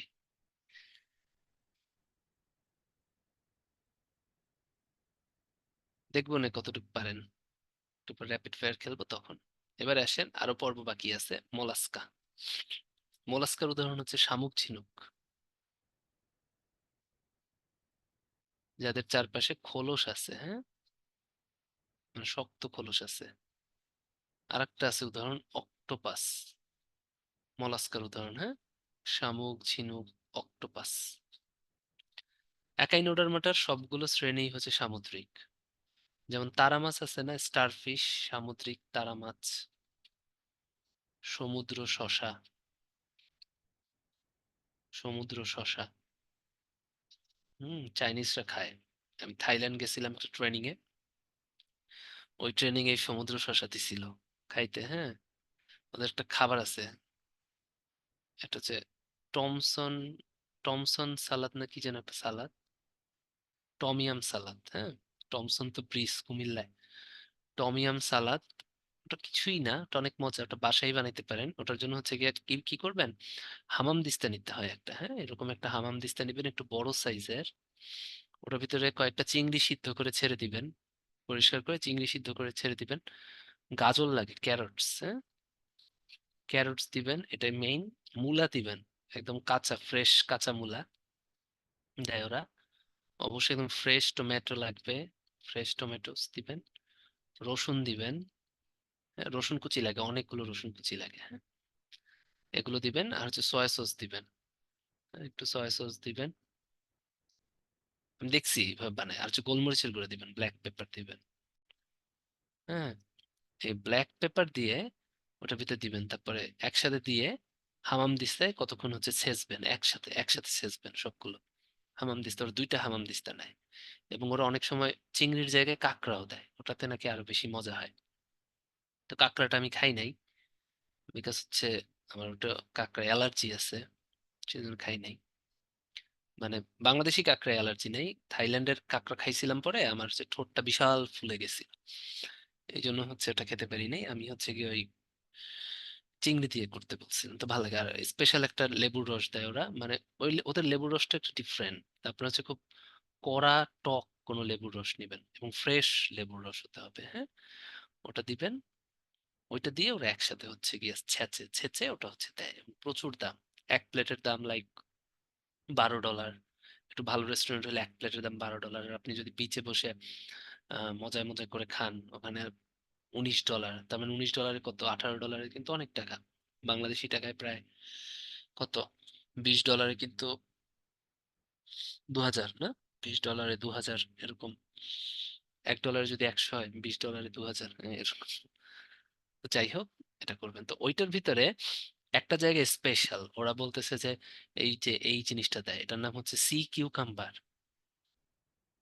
তো আমি তো বুঝি নাই যে সি কিউকাম্বার কি, আমি তো ভাবছি কিউকাম্বার। আমি বলি, হ্যাঁ অ্যাড করেন। ওমা, এইটা অ্যাড করার পর দাম হয়ে গেছে $50। আমি বলছি কি কাহিনীটা কি হইলো। হ্যাঁ, $50 দিয়ে, আর এটা খুবই বিচ্ছিরি খাইতে। একদম এরকম সমুদ্র শসার মতো এত বড় একটা জিনিস, দেখতে খুবই বিশ্রী। ওটা দেয়, ওটা সিদ্ধ করা থাকে, এবং ওরা কিন্তু এটা সিদ্ধ ছাড়া কাঁচাও খায়। ঠিক আছে, খুব বাজে দেখতে। হুম, এটা এই সমুদ্র শসাটা দিল, বাট খাইলাম না। শুধু শুধু টাকাটা নষ্ট হয়েছে, বলছে সিদ্ধ, বাট আমি খাই নাই। আমার খাবার আজব। আপনাকে একটা প্লেট দিবে, প্লেটের ভিতরে সকালের নাস্তা, একটা আস্তা বেগুন, এরকম ছোট গোল একটা বেগুন এরকম দিয়ে দিবে, সিদ্ধ ছাড়া। একটা কাঁচা কাঁচা কাঁচা খান। ঠিক আছে, যাই হোক, একাই নুডের মাঠে, যাই হোক, আপনাদের একটা গল্প একটু করলাম। সেটা হচ্ছে এই যে সমুদ্র শসা আর তারা মাছ, এগুলো কিন্তু একাই নুডার মাটার এই দুটো পরীক্ষায় আসে। সমুদ্র শসা আর তারা মাছ, এই দুটো একাই নুডার মাটার যে উদাহরণ, এটা কিন্তু পরীক্ষায় আসে। ঠিক আছে, ওকে। হ্যাঁ, আমি অনেক ভালো রান্না করি। আমি না, অনেক ডাক্তারই আসলে রান্না পারে। আমি হিউজ রান্না বান্না পারি আর কি। লাইক, আমার বিরিয়ানি খাইলে আপনার মনে হবে যে আপনার ডাক্তারি করার দরকার নাই, আপনার ম্যাজিস্ট্রেসিরও দরকার নাই। আপনি যে বিরিয়ানির দোকান দেন, অনেক চলবে। সিরিয়াসলি আমি বলতেছি, আমার বিরিয়ানি খেলে আপনারই পাগল হয়ে যাবেন। এত টেস্টি, মানে এত টেস্টি বিরিয়ানি হতেই পারে না। আসেন, কিন্তু এখন রান্নার সুযোগ বা সময় হয় না। হোয়াট এভার, আমরা এখন কর্ডাটা পড়বো। What do mean by Chordata? হ্যাঁ, যাদের নটোকর্ড থাকে। কর্ডাটা মানে হচ্ছে সেই সমস্ত প্রাণী যাদের নটোকর্ড থাকে। এটা কিন্তু না যে যাদের মেরুদণ্ড থাকে, এটা আপনারা অনেকেই ভুল করেন। কর্ডাটা মানে হচ্ছে যাদের নটোকর্ড থাকে, তারা হচ্ছে কর্ডাটা। ঠিক আছে, এখন মেরুদণ্ডী আর কর্ডাটা কিন্তু এক না। যাদের নটোকর্ড থাকে সেটাই হচ্ছে কর্ডাটা। নটোকর্ড হচ্ছে এমন একটা জিনিস যেটা হচ্ছে মানুষের পৃষ্ঠীয় দেশে একটা জেলি লাইক পদার্থ, এরকম অর্ধতরল জেলি লাইক একটা পদার্থ। ঠিক আছে, এখন কিছু কিছু প্রাণীর ক্ষেত্রে এই নটোকর্ডটা শক্ত হয়ে মেরুদণ্ডে পরিণত হয়। দেখেন, নটোকর্ড থাকে হচ্ছে কর্ডাটা পর্বের প্রাণীদের। হ্যাঁ, এখন এই কর্ডাটা পর্বের প্রাণীদের নটোকর্ড থাকবে। এখন কর্ডাটার ভিতরেই একটা সেট আছে। ঠিক আছে, এটা যদি ইউনিভার্সাল সেট হয়, কর্ডাটা যদি ইউনিভার্সাল সেট হয় বা সার্বিক সেট হয়, কর্ডাটাকে চিন্তা করলেন সার্বিক সেট। সার্বিক সেট চিন্তা করেন, ইউনিভার্সাল সেট। এন্ড ওটার ভিতরে কিছু কিছু কর্ডাটা আছে, মনে করেন এই কর্ডাটার একটা সাবসেট, একটা ছোট একটা অংশ আছে, যেটার নাম হচ্ছে ভার্টিব্রাটা। ভার্টিব্রা উপপর্ব। ঠিক আছে, এই ভার্টিব্রা উপপর্বে কি হয়, ওই যে নটোকর্ড থাকে কর্ডাটা প্রাণীর, হ্যাঁ, তাদের নটোকর্ডটা মেরুদণ্ডে পরিণত হয়ে যায়। নটোকর্ড কিসে পরিণত হয়? মেরুদণ্ডে পরিণত হয়ে যায়। সেই জন্য এই ভার্টিব্রাদের বলা হয় হচ্ছে মেরুদণ্ডী প্রাণী। তার মানে কি, কর্ডাটা মানে কিন্তু মেরুদণ্ডী না, মেরুদণ্ডী মানে কি, ভার্টিব্রা। ঠিক আছে, কর্ডাটার ভিতরেই এক বিশেষ শ্রেণী, কর্ডাটা মানে যাদের নটোকর্ড থাকে। কর্ডাটার ভিতরে স্পেশাল কিছু গ্রুপ আছে, স্পেশাল একটা গ্রুপ আছে যাদের নটোকর্ডটা মেরুদণ্ডে পরিণত হয়, ওদেরকে বলা হয় মেরুদণ্ডী। তাহলে মেরুদণ্ডী হচ্ছে কর্ডাটার একটা অংশ মাত্র। সকল কর্ডাটা কিন্তু মেরুদণ্ডী না, কিন্তু সকল মেরুদণ্ডী কর্ডাটা। কারণ মেরুদণ্ডীদের ফার্স্টে কি থাকে, কর্ডাটা থাকে, ওইটাই পরে মেরুদণ্ডে পরিণত হয়। এটা বুঝতে হবে আমাদের। তাহলে ওই যে দেখেন মেরুদণ্ডী প্রাণী বা ভার্টিব্রার কি কি আছে, মাছ। মাছ খুব ইম্পর্টেন্ট। মাছের হৃৎপিণ্ড কয় প্রকোষ্ঠ, পরীক্ষায় খুবই ইম্পর্টেন্ট। মাছের, যে কোনো মাছের হৃৎপিণ্ড কিন্তু 2 প্রকোষ্ঠ। মানুষের যেমন 4 প্রকোষ্ঠ, মাছে কত, 2 প্রকোষ্ঠ। এগুলোই কিন্তু পরীক্ষায় আসে। মাছের হৃৎপিণ্ড হচ্ছে 2 প্রকোষ্ঠ। উভচর, হ্যাঁ, উভচরের উদাহরণ হচ্ছে ব্যাং। ব্যাঙের হৃৎপিণ্ড কত প্রকোষ্ঠ, পরীক্ষায় আসছে।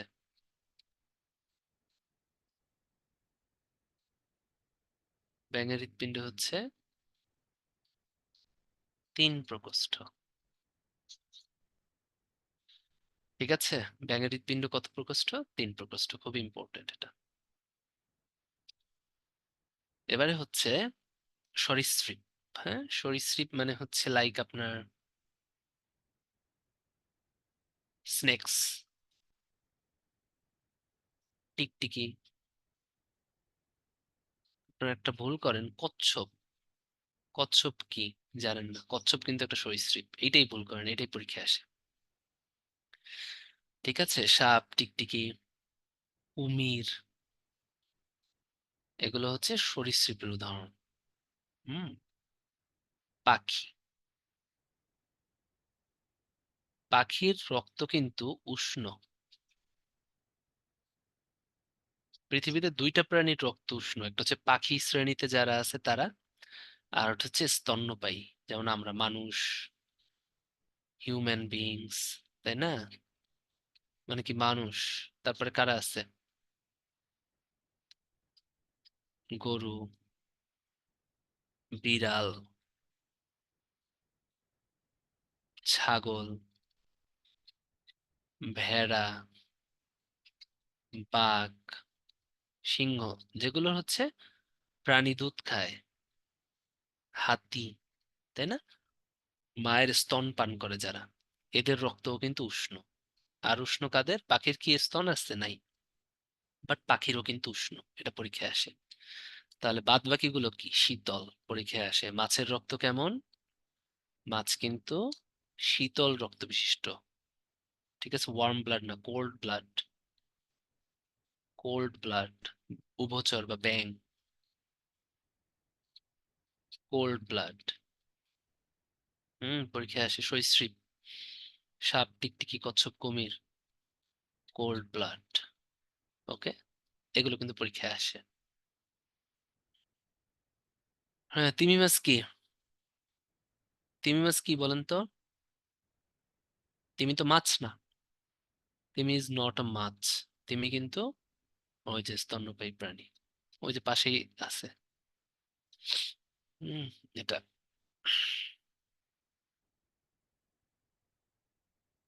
ঠিক আছে, এবার হচ্ছে জীবন্ত জীবাশ্ম।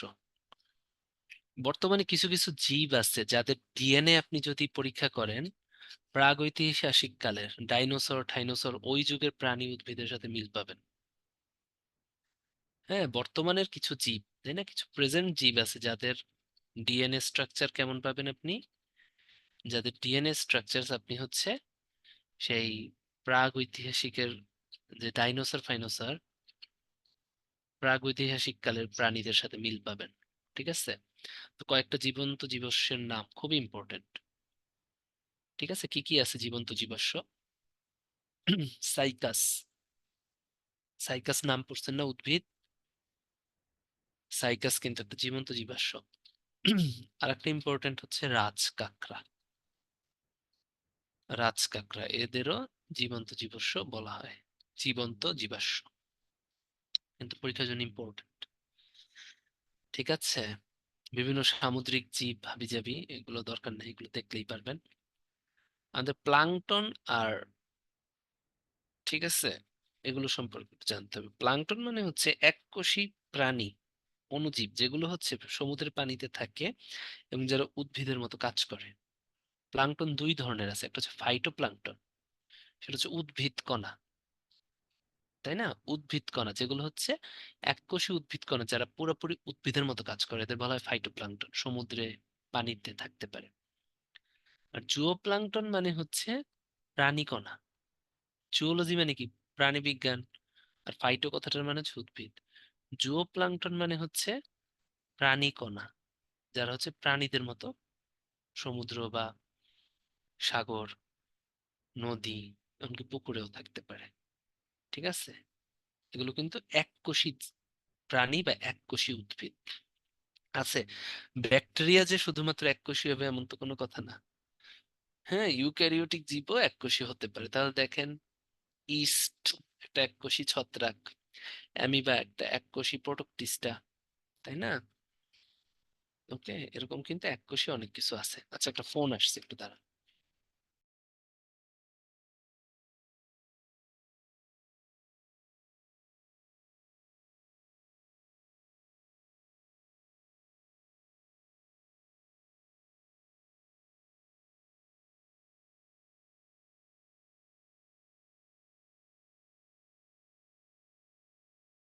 ওকে, ঠিক আছে।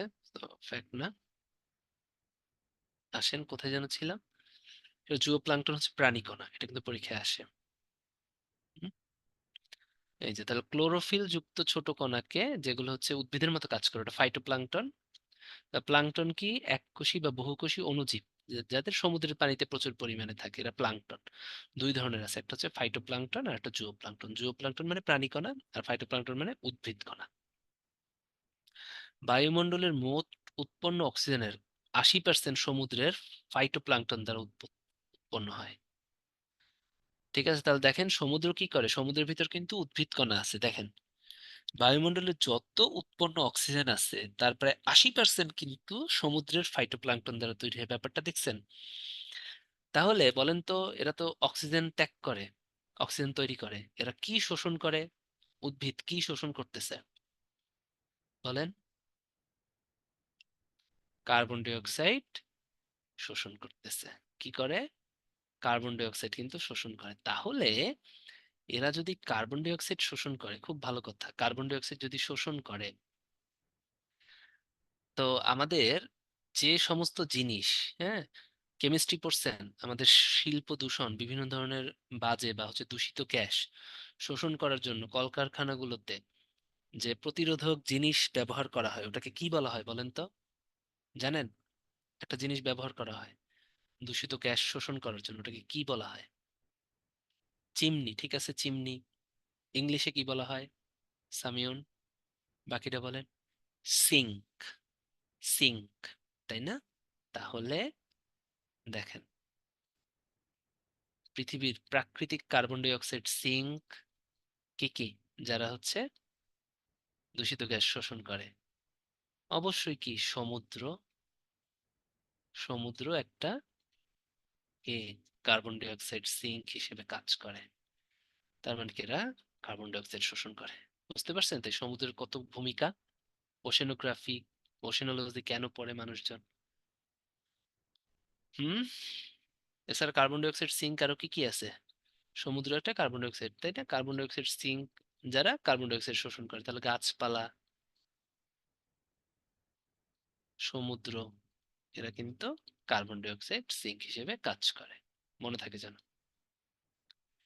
ওকে, এবারে বিবর্তন। প্রাকৃতিক নির্বাচনের দ্বারা প্রজাতির উদ্ভব হয়, তাই না? যে প্রাকৃতিক ভাবে নির্বাচন হয়, কোথায় কে তৈরি হবে, তাই না?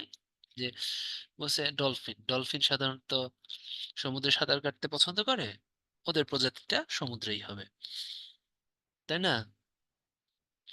আবার মানুষ ডাঙায় বাস করতে পছন্দ করে, মানুষের ডাঙাই হবে। তো এটা হচ্ছে প্রাকৃতিক নির্বাচন মতবাদ। ঠিক আছে, এইটার আবিষ্কারকই হচ্ছে চার্লস ডারউইন। এটাকেই বলা হয় ডারউইনিজম।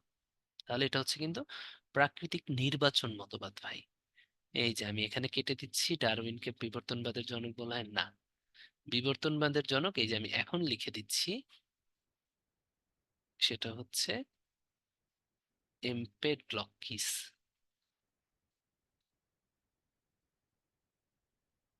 এমপেডক্লিস, ঠিক আছে? এটা যেন মনে থাকে, এটা যেন মনে থাকে। ঠিক আছে, জেনেটিক্স একটু দেখি আমরা। জেনেটিক্স হচ্ছে বংশগতিবিদ্যার জনক। বংশগতিবিদ্যার জনক হচ্ছে মেন্ডেল, গ্রেগর জোহান মেন্ডেল। হুম, বংশগতিবিদ্যার জনক মানে ডিএনএ টিএনএ কিভাবে একটা আরেকটার সাথে মিলে, কিভাবে ক্রোমোজোম একটা আরেকটার সাথে মিল খায়, হেন তেন, এগুলো নিয়ে তারা হচ্ছে ইউজুয়ালি আলোচনা করে। ঠিক আছে, তাহলে এখান থেকে কয়েকটা জিনিস আমাদের পড়তে হবে।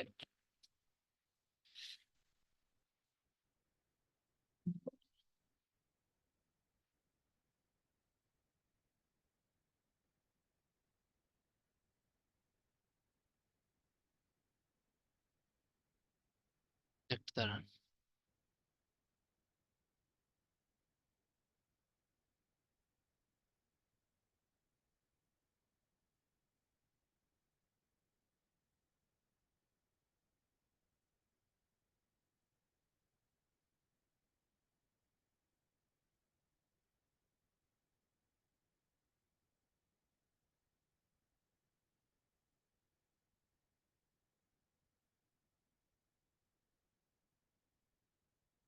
ওকে, বংশগতি মূলত কোষের ভিতরে ডিএনএ ক্রোমোজোম এগুলো নিয়ে আলোচনা করে। তো মানুষের একটা কোষ, মনে করেন একটা কোষ, এই কোষে কিন্তু মানুষ কি সুকেন্দ্রিক, তার মানে কোষে নিউক্লিয়াস আছে, তার মানে এর ভিতরে ক্রোমাটিন জালিকা আছে। ক্রোমাটিন জালিকা is nothing but chromosome. Chromatin জালিকার মধ্যেই ক্রোমোজোম থাকে, এটা যখন বিভাজন হয় ক্রোমোজোম আমরা দেখতে পাই। তো মানুষের একটা কোষে, একটা নিউক্লিয়াসে 23 পেয়ার্স ক্রোমোজোম থাকে। ঠিক আছে, 23 পেয়ার্স হচ্ছে ক্রোমোজোম থাকে। ঠিক আছে, তাহলে কয়টা?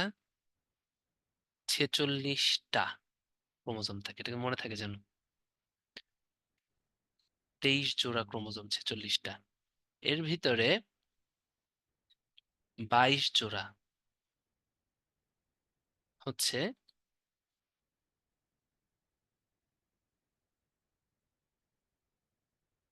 দেহকোষের বৈশিষ্ট্য বহন করে।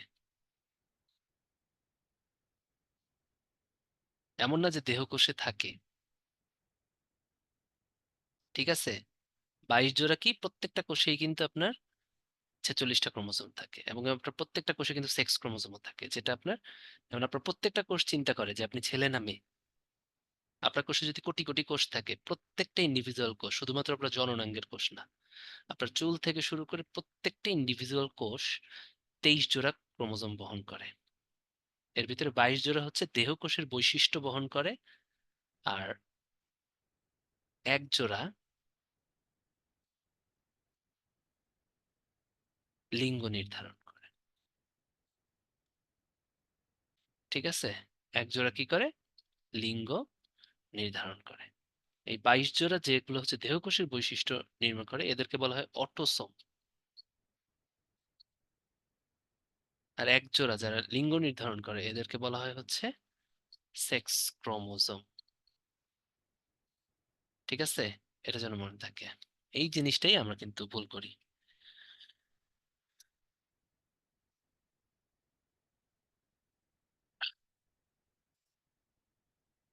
ওকে, তাহলে এইগুলা কিন্তু মনে থাকতে হবে আপনাদের। এখন আমি চ্যাট বক্সে কোশ্চেন নিব, আসেন। একটা পরীক্ষায় আসছিল, আপনাদের নন ক্যাডার একটা পরীক্ষায় আসছিল। এটা হচ্ছে এনএসআই এর একটা নন ক্যাডার পরীক্ষায় আসছিল। সেক্স ক্রোমোজোম কোথায় থাকে? চারটা অপশন দিব। দেহকোষে, জনন কোষে,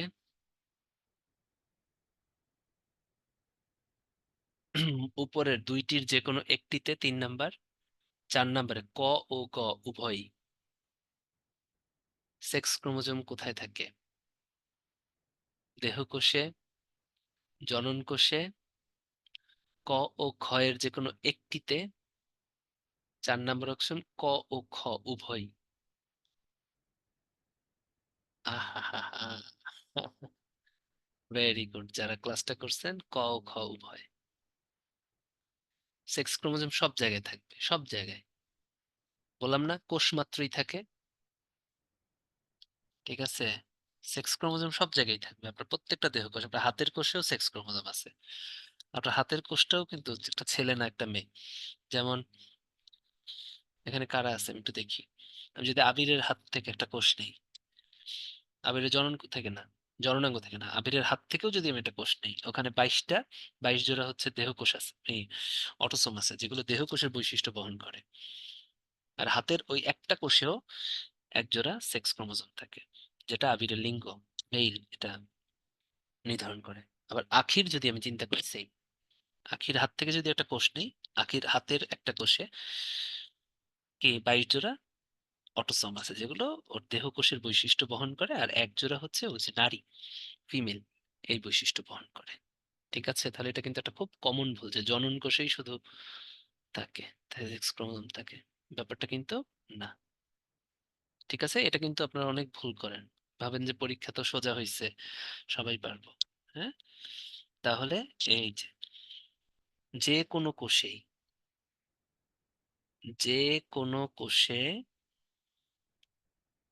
যে কোনো কোষে 23 জোড়া ক্রোমোজোম থাকে।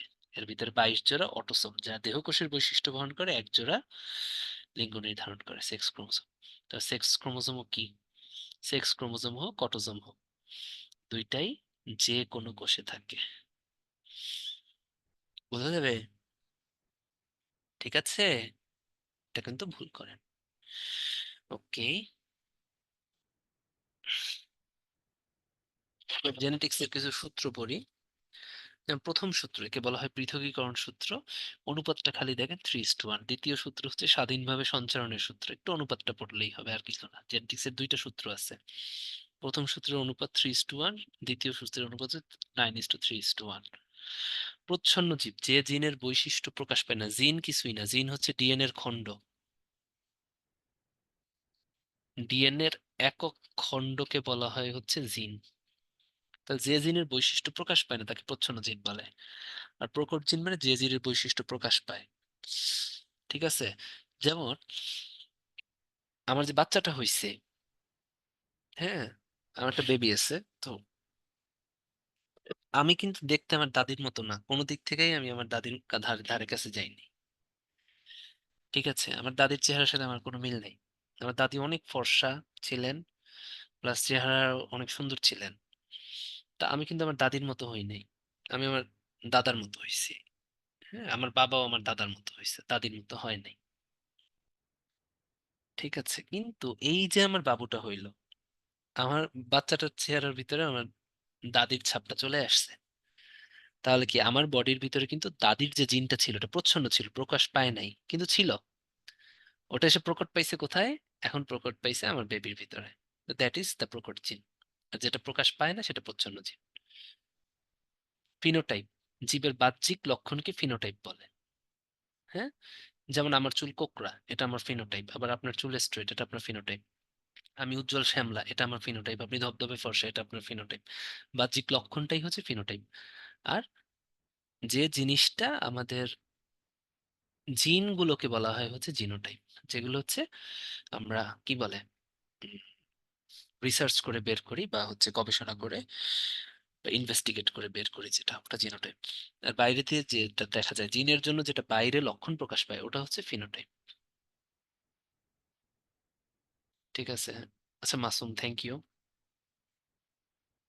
ও আমার কংগ্রাচুলেশন দিচ্ছে, আমার বাচ্চার বয়স এই তো আর 2 বছর হইতে, আমার বেবির এখন আর 2 মাস বাকি। মার্চে ওর 2 মাস হবে, 2 বছর হবে। তো অনেকদিন পর কংগ্রাচুলেশন দিলেন, থ্যাংক ইউ। আসেন,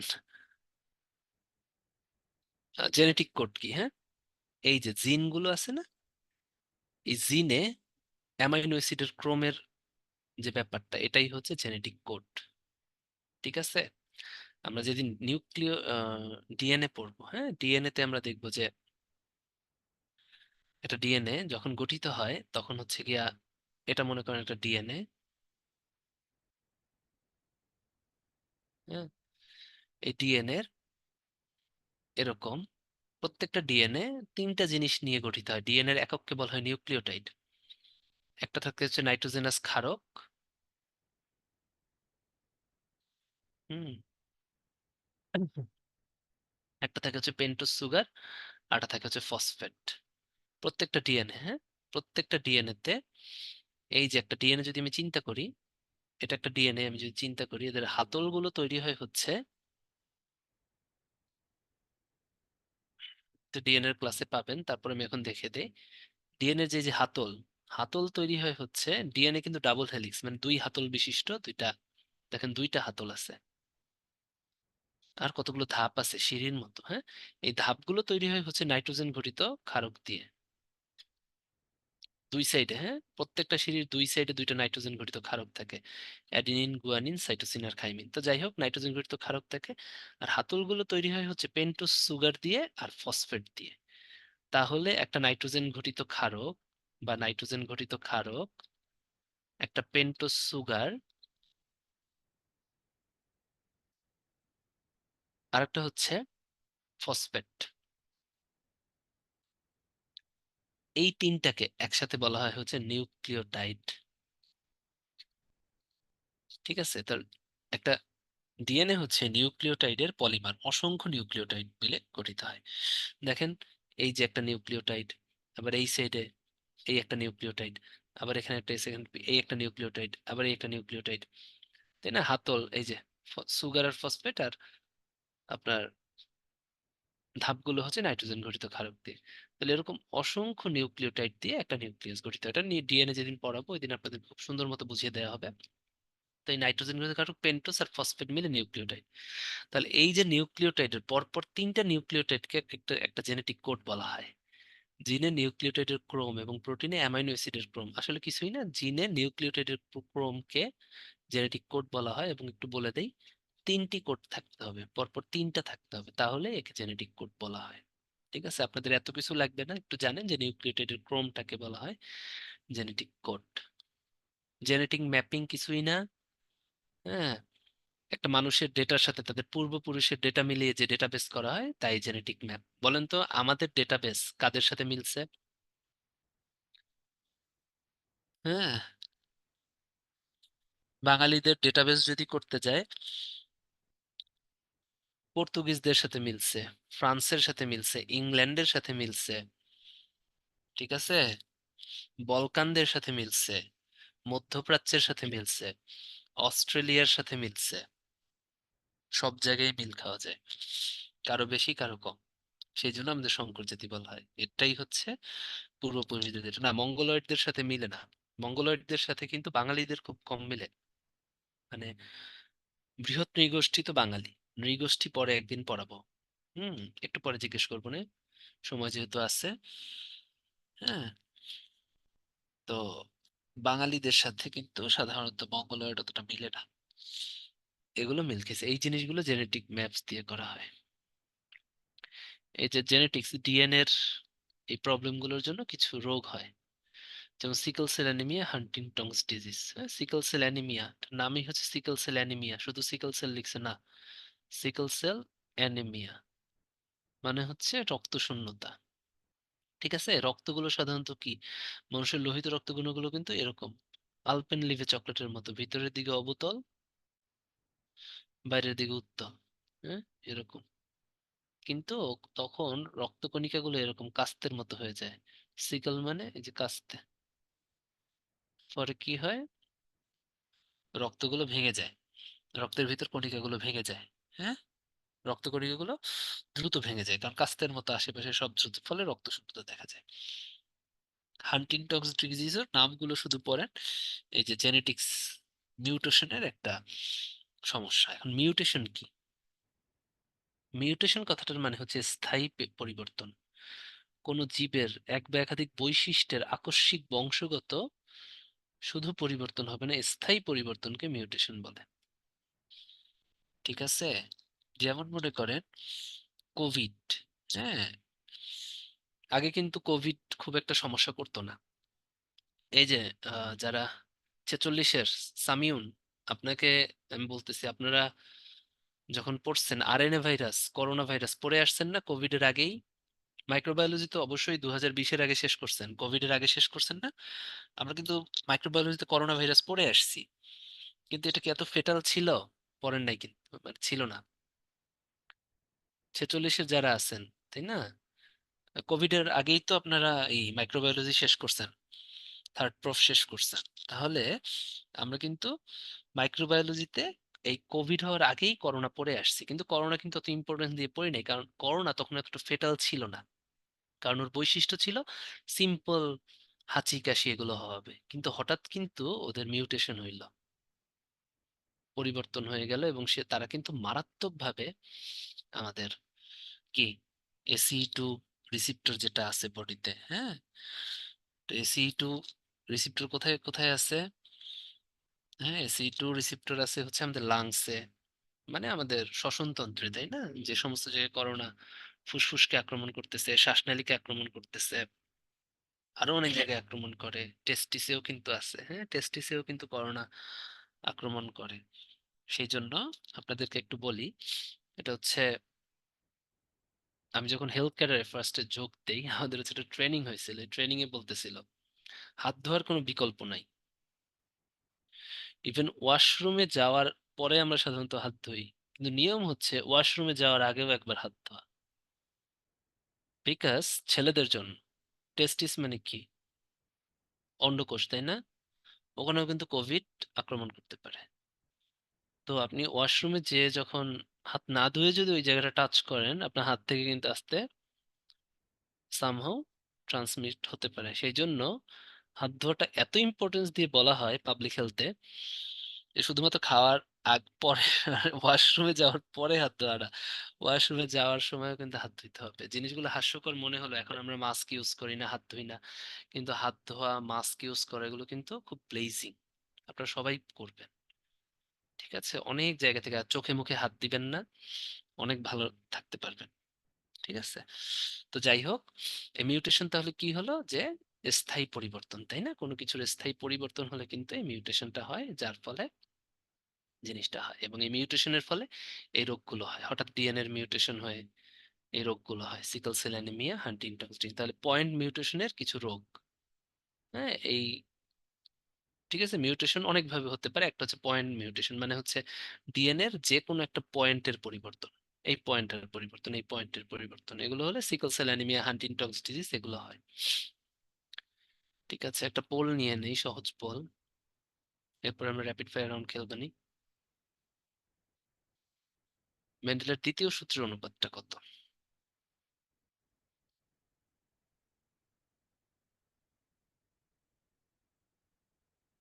বিসিএস ভাইভা বোর্ডে অবশ্যই মাস্ক পরা বাধ্যতামূলক, আমি তো পুরাটাই মাস্ক পরে দিছি, তাও ডাবল মাস্ক, ওরা ডাবল মাস্ক প্রোভাইড করে। আর আপনাদের স্পেশাল বিসিএস যেটা হয়েছিল, আমার তোমার ভাবি হচ্ছে 45 ব্যাচের, তুমি 46 না? তোমার ভাবি হচ্ছে 45 ব্যাচের, ও হচ্ছে 42 বিসিএস ভাইভা দিছিল, তখন হচ্ছে ওর পিপিই পরে পরীক্ষা দিতে হয়েছিল। হুম। বিয়ার্ড থাকলে ভাইভাতে প্রবলেম, মানে আপনাকে বের করে দিবে, যদি কিনা আপনি ইসলামিক মাইন্ডেড না হন। যদি ইসলামিক মাইন্ডেড হন, আপনি যদি মানে হচ্ছে একটা ধর্মীয় বিয়ার্ড থাকলে তো সমস্যা নাই, হ্যাঁ, ইসলামিক বিয়ার্ড থাকা যাবে, বাট কোনো ধরনের ডিস্কো বিয়ার্ড থাকা যাবে না। হ্যাঁ, ইসলামিক মাইন্ডেড হলে বিয়ার্ড আপনি যেতে পারবেন, পাঞ্জাবি পরেও যেতে পারবেন, বোরখাও অ্যালাউড, যারা ইসলামিক মাইন্ডেড বোরখা, নেকাব, হিজাব সব অ্যালাউড বাইবেলে, কোনো সমস্যা নেই। কিন্তু ওই যে সিরিয়ালের নায়কদের মতো বিয়ার্ড রাখা যাবে না, হিন্দি সিরিয়ালের নায়ক, বাংলা সিরিয়ালের নায়কদের মতো এগুলো করা যাবে না। আচ্ছা, এ দেখেন 91% সঠিক উত্তর দিয়েছেন, থ্যাংক ইউ। আসেন, এবারে হচ্ছে একটা র্যাপিড ফায়ার রাউন্ড খেলি, হ্যাঁ? বলেন।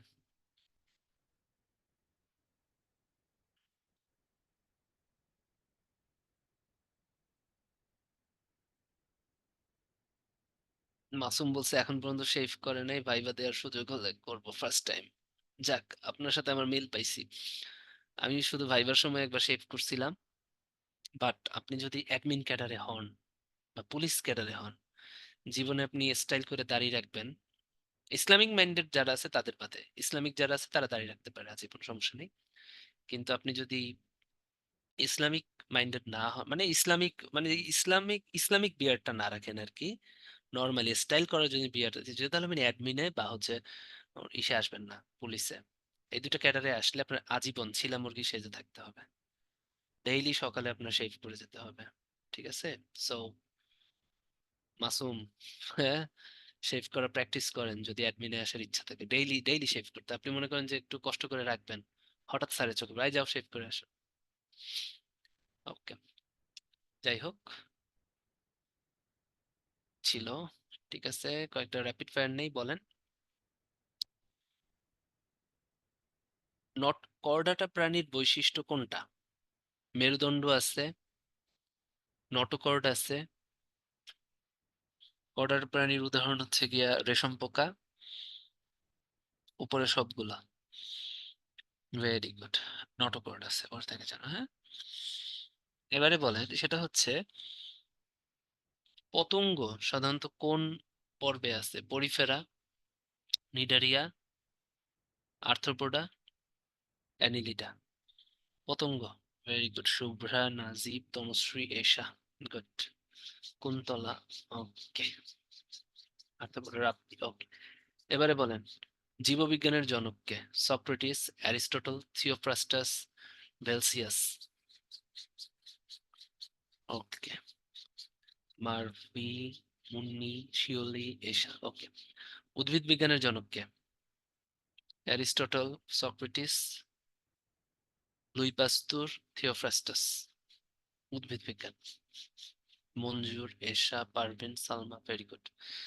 Ziyad, Rabbi, Azizul. Okay, very good. Theophrastus, Nipa. ঠিক আছে। ওকে, নেক্সট কোশ্চেন, বলেন ভাইরাস এই জিনিসটা কি? এককোষী, বহুকোষী, সুকেন্দ্রিক কোষ, উপরের কোনোটিই নয়। এককোষী, বহুকোষী, সুকেন্দ্রিক, উপরে কোনোটিই নয়। Very good. কোনোটিই নয়, পরীক্ষায় কিন্তু কোশ্চেন আসে কোনোটিই নয়, ক গ উভয়। এই চারটা অপশন দেখতে হবে। কিসের এককোষী? এটা তো অকোষীয়, কোনো কোষই না ভাইরাস। ঠিক আছে। ওকে, এবারে আসেন, আপনারা বলবেন কোনটা কোন জাতীয় ভাইরাস। কি বললাম? নয় ডিএনএ ভাইরাস, নয় আরএনএ ভাইরাস। আজকে টপিক না, তারপরে পড়াই ফেলি। হ্যাঁ, কোনটা ডিএনএ ভাইরাস, কোনটা আরএনএ ভাইরাস? বলেন তো মামস, এটা ডিএনএ ভাইরাস না আরএনএ ভাইরাস? দেখি কে কতটুকু পারেন। ঠিক আছে, শিমুল ঠিক আছে, তানভীর ভুল হইছে, সামিউন ভুল হইছে। সামিউন এইটা কিভাবে না, সামিউন সামিউন কি উত্তর দিছে দেখি তো। সামিউনের ভুল হইলে ওর আমি একটা মাইর দিব। সামিউন ঠিক আছে। ঠিক আছে, তো যাই হোক, অনেকেই কিন্তু ডিএনএ দিচ্ছেন, তাই না? মামস একটা আরএনএ ভাইরাস, ঠিক আছে। র্যাবিস, এটা কি ভাইরাস? Street virus. র্যাবিস কি ভাইরাস বলেন? ওকে, এই তো রাব্বি ফার্স্টেই ভুল উত্তর দিছে। সামিউন ঠিক আছে, জাকিয়া ভুল উত্তর দিয়েছেন, সাইদুর ভুল উত্তর দিয়েছেন। ঠিক আছে, স্ট্রিট ভাইরাস তো ঠিক আছে, হ্যাঁ। মানে ডিএনএ ভাইরাস না আরএনএ ভাইরাস? ভাইরাসে বললাম না, কেন্দ্রে নয় ডিএনএ থাকে নয় আরএনএ থাকে। ঠিক আছে, আজকে একটা জিনিস বলে দেই, এটা আজকে টপিক না, বাট আপনাদের যেহেতু পড়াইতে আমার ভালো লাগে, অনেকদিন ধরে পড়াই, অনেক কিছু শেয়ার করি, তাই বলি। একটা জিনিস মনে রাখবেন, যত আলোচিত ভাইরাস আছে, হ্যাঁ, নন মেডিকেল পার্সনদের জন্য বলতেছি, বোথ মেডিকেলদের জন্য বলতেছি, এটা কিন্তু মেডিকেলে যারা আছে পোস্ট গ্রাজুয়েশন করতে যেও আপনাদের লাগবে। পৃথিবীতে যত কমন ভাইরাস আছে মানুষের হয়, ম্যাক্সিমাম আরএনএ ভাইরাস। ওই প্ল্যান্ট এগুলো বাদ দেন। হ্যাঁ, লিখছে হচ্ছে অ্যানিমেল ডিএনএ ভাইরাস। কে বলছে আপনারে? আপনার যে বড় বড় রোগগুলো, এইচআইভি, করোনা, ডেঙ্গু, চিকুনগুনিয়া, দেখেন তো, এগুলো ডিএনএ ভাইরাস, এগুলো সব আরএনএ ভাইরাস। তাহলে কি আপনি কোন জিনিসটা মনে রাখবেন? পৃথিবীতে যে ভাইরাসগুলো নিয়ে আলোচনা হয়, পেপার পত্রিকায় আসে, টিভিতে দেখেন, বাঁচতে হলে জানতে হবে, এইচআইভি, এই করোনা নিয়ে এত কাহিনী, পোলিও নিয়ে খবর দেখেন, পোলিও, বাংলাদেশে বর্তমানে পোলিও মুক্ত, পোলিও টিকার ক্যাম্পেইনিং হয়, তাই না? মামস রোগটাও কিন্তু অনেক কমন। র্যাবিস, সিটি কর্পোরেশন কুকুর মারে। চিকুনগুনিয়া কয়দিন আগে হয়েছে। তারপরে সার্স, সার্স না, আপনার হ্যাঁ ইবোলা, ইবোলা হয়েছিল না আফ্রিকায় কয়েকদিন আগে? বাদুর খাইলে, ওই বাদুর ঠাদুর বানর ঠানুর খাইলেই বলা হয়, মানুষের কোষ ফেটে যায়, হ্যাঁ। তারপরে হচ্ছে বিভিন্ন ধরনের ফ্লু, চিকুনগুনিয়া, ডেঙ্গু, হ্যাঁ, হাম, হাম, হামও তো এখন নাই, হামের টিকা দেয়া হয়। তাহলে যত কমন রোগ আছে সব হচ্ছে গিয়ে কি ভাইরাস? RNA virus. আর যে রোগগুলো মনে করেন যে অত কমন না, পেপার টেপার অত দেখেন নাই, ওগুলো হচ্ছে ডিএনএ ভাইরাস। তাহলে আরএনএটাই কিন্তু আপনাদের বেশি আসে। ঠিক আছে? নিপা, নিপা কি কমন না? অবশ্যই কমন ভাইরাস, পেপারে আসে না? কয়দিন আগে, এখনই তো পেপারে দেখবেন যে খেজুরের রস না ফুটিয়ে কেউ পান করবেন না। পোলিও মুক্ত ঘোষণা হয়েছে 1914 সালে, 2014 সালে, বাংলাদেশ 2014 সালে পোলিও মুক্ত ঘোষণা হয়েছে। নিপা ভাইরাস এই খেজুর নিয়ে কাহিনী করে না? জিকা ভাইরাস, মানুষের মাথা ছোট হয়ে যায়। জিকা ভাইরাসও কিন্তু কয়েকদিন আগে পেপারে আসছিল, মাথা ছোট হয়ে যায় হঠাৎ, হ্যাঁ। তাহলে এই সমস্ত ভাইরাস কিন্তু সব আরএনএ ভাইরাস। তাহলে দেখেন, ডেঙ্গু একটা কমন ভাইরাস, চিকুনগুনিয়া মশাবাহিত কমন ভাইরাস, করোনা এখন হচ্ছে এইচআইভি, বাংলা বাঁচতে হলে জানতে হবে, নিপা, রস ফুটাইয়া জাল দাও, কুকুরের কাপড় খাইলে রেবিস হয়, সেই জন্য সদর হাসপাতালগুলোতে অনেক জায়গায় ফ্রি ভ্যাকসিন দেওয়া হয়। সিটি কর্পোরেশন, পৌরসভা থেকে কুকুর মারে, কমন না? হাম, হ্যাঁ, মামস, এগুলো কমন। তারপরে যে আরেকটা যেটা বললাম একটু আগে আপনার, পোলিও, সব আরএনএ ভাইরাস। তো নন মেডিকেলদের জন্য এটা কিন্তু একটা, শুধু নন মেডিকেল না, মেডিকেল পার্সন যারা আছেন তাদের জন্য এটা একটা খুব ভালো একটা ভূমিকা রাখবে, মনে রাখতে। ঠিক আছে? আরএনএ ভাইরাস সিস্টেমে আসে, এই যে সামিউন আপনারা দিবেন না, এমডিএমএস, এফসিপিএস, সিস্টেমে কিন্তু সোজা কোশ্চেন আসে অনেক, কিন্তু পারি না আমরা।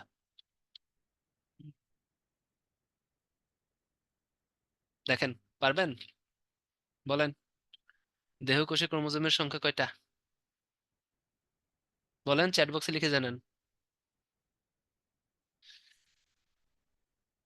Very good. এই তো ফার্স্টেই ভুল দিছে, যে যারা দিবে হচ্ছে 44টা, তাদের কানের তলে একটা বাড়ি দিব। প্রত্যেক কোষে কি 23 জোড়া, 46টা বলছি না? যে কোনো কোষেই ক্রোমোজোম 46টা, অটোসোম হচ্ছে 44টা, সেক্স ক্রোমোজোম 2টা। সকল কোষে, সকল কোষেই সেক্স ক্রোমোজোম আছে, সকল কোষেই দেহকোষ আছে। অণুজীব বিজ্ঞানের জনক কে? হুম, বলেন, অণুজীব বিজ্ঞানের জনক।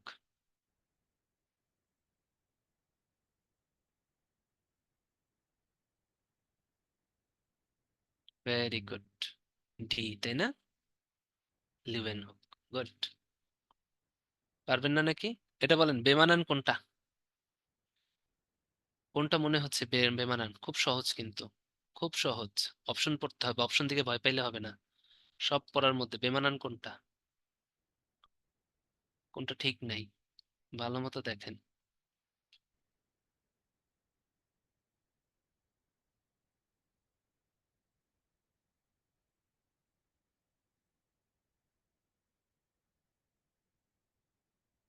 ভালো মতো দেখেন, এই যে এইটা।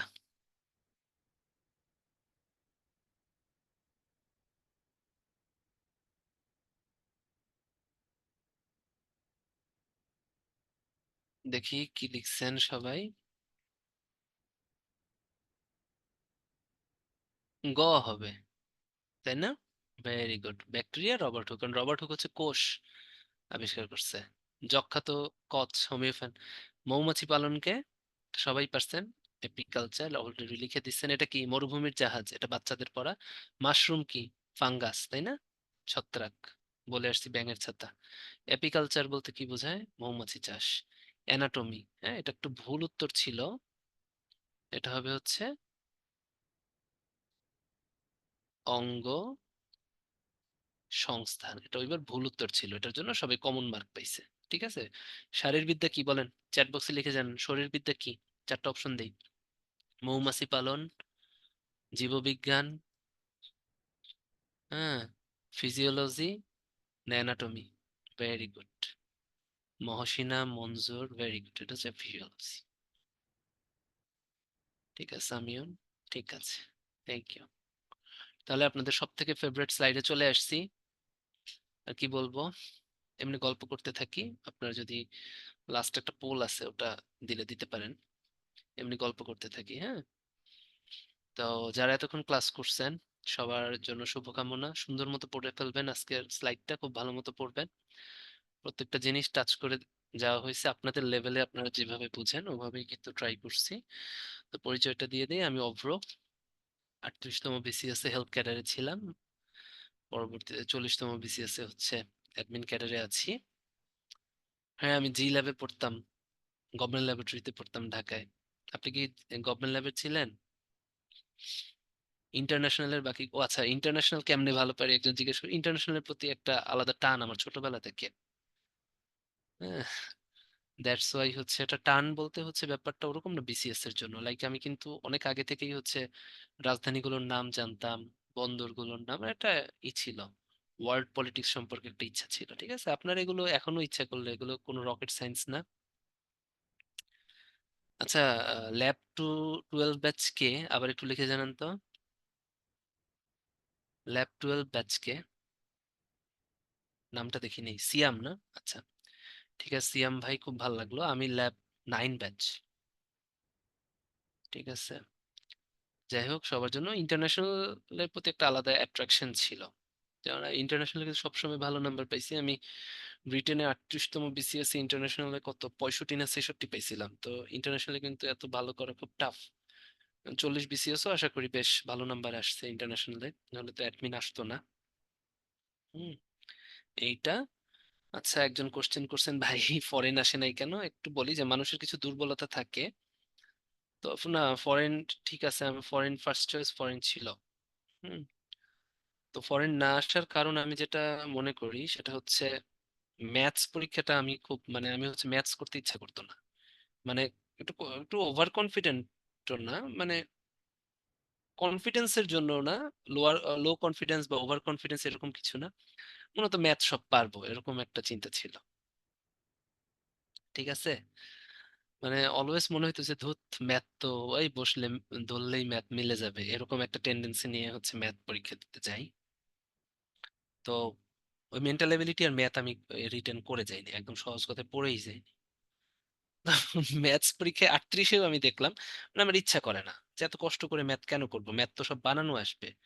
তো তখন যদি ব্রেইন ফাংশনিং থাকে আমি ম্যাথ পারবো, আর যদি না ফাংশনিং থাকে আমি তো এখন আর বাচ্চাদের মতো করে বসে বসে উপপাদ্য, সম্পাদ্য, তারপর হচ্ছে, কারণ উপপাদ্যগুলো ভাই একদম হচ্ছে নতুন আসে আপনার কিন্তু, উপপাদ্য ওরকম না যে একদম বইয়েরটা দিয়ে দিবে। হুম, তো ব্যাপারটা মতো হচ্ছে যে হ্যাঁ উপপাদ্য আসতেছে, তো উপপাদ্যটা আমি পড়বো না, বানানো আসে তখন মিললে মিলবে, এরকম একটা চিন্তা করে পরীক্ষা দিতে চাইতাম। তো 38 বিসিএসও একটা ধরা খাইছি, ম্যাথসে হচ্ছে 50 আমি পাইছিলাম 23। কারণ দেখি যে ম্যাথ আর মিলে না, ম্যাথ করতে যাচ্ছি ম্যাথ আর মিলে না। ঠিক আছে, তো তারপর ক্যাডার চলে আসছে, তারপর 40 যখন দিলাম তখন ভাবলাম যে ধুর, ক্যাডার তো চলেই আসছে, এবারও কিছু একটা আসবে, ম্যাথের জন্য এত টেনশন করার দরকার নাই। তো ম্যাথ পরীক্ষা দিতে গেলাম, তো ওখানে আমার ম্যাথে হয়তো বা ভালো হয়েছে, বাট তারপর 40-এর মতো পাবো মনে হয়। ওইখানে যদি 50 পাইতাম আর 10টা নাম্বার পাইলে হয়তো বা, হয়তো ওখানে ম্যাথটা একটু পচা হয়েছিল। মানে ওইবার ম্যাথ যারা ফরেনে, ওদের হয়েছে, ওদের সাথে কথা, ওদের ম্যাক্সিমাম হচ্ছে 45 48 এরকম হয়েছে। তো আমার ওখানে হচ্ছে 40 39 এরকম হয়েছিল। তো এই জন্য হয়তো বা এই ম্যাথস এর জন্য হয়তো বা এই 10, কারণ ফরেন তো সিট কম। ফরেনে হতে হলে কিন্তু আপনাকে ডেফিনেটলি সবগুলোতে একদম খুব ভালো করতে হবে, ওটা 5 10 গেলেই ফরেন শেষ। ঠিক আছে, তো ম্যাথসে প্রায় 10 নাম্বারের এখানে একটা গ্যাপ, সো এটা একটা প্রবলেম ছিল আর কি।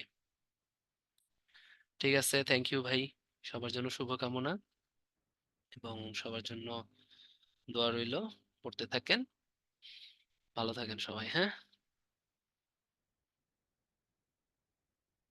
হ্যাঁ, পড়া উচিত তো, রিটেনের যেগুলো টপিক সেম পড়া উচিত না, প্রত্যেকটা স্লাইড থেকেই পড়া উচিত, হ্যাঁ। ইন্টারন্যাশনাল যেগুলো পড়াই, বিশেষ করে আমার যেগুলো ইন্টারন্যাশনাল পড়ানো ওগুলো তো চাইলেই লিখতে পারবেন। ইন্টারন্যাশনাল যে জিনিসগুলো পড়াই ওগুলো তো চাইলেই লেখা যায় ইন্টারন্যাশনাল। হ্যাঁ, ওকে, ঠিক আছে, সবাই ভালো থাকেন তাহলে। শুভকামনা সবার জন্য। Tata, bye bye.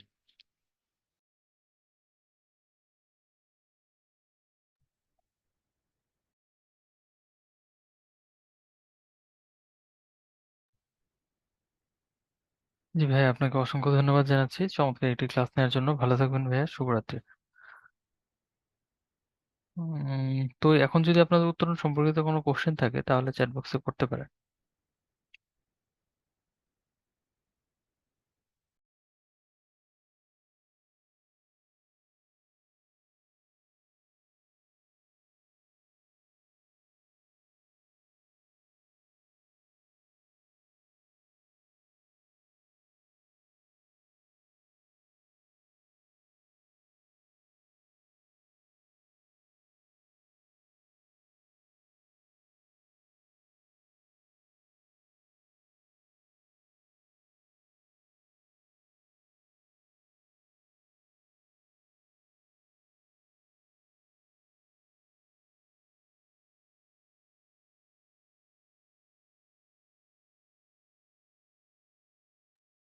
জি জাহিদ ভাই, আপনাকে একটা নাম্বার দেওয়া হয়েছে, কাইন্ডলি এই নাম্বারে একটু যোগাযোগ করবেন। ক্লাস ভাইয়া আপনাদের এক্সামের অনেকটা আগেই শেষ হবে, চিন্তার কিছু নাই। অ্যাজ ওয়েল যেমনটা বলেছিলাম মনে হয় লাস্ট ক্লাসে।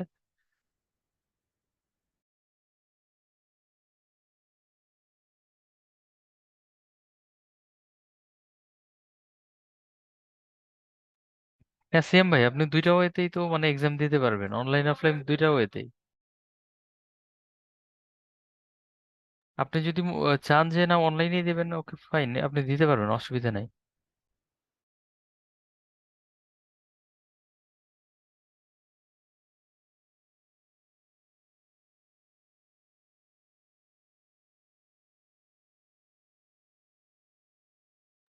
মডেল টেস্ট আপনাদের হচ্ছে কোর্সটা শেষ হওয়ার সাথে সাথেই আশা করি শুরু হবে, অথবা প্রায় শেষের দিকে গেলেই হয়তো তখন আমরা এই ক্লাস থেকে বলে দেবো আর কি। হ্যাঁ, এখনো ডিসিশন হয়নি আর কি।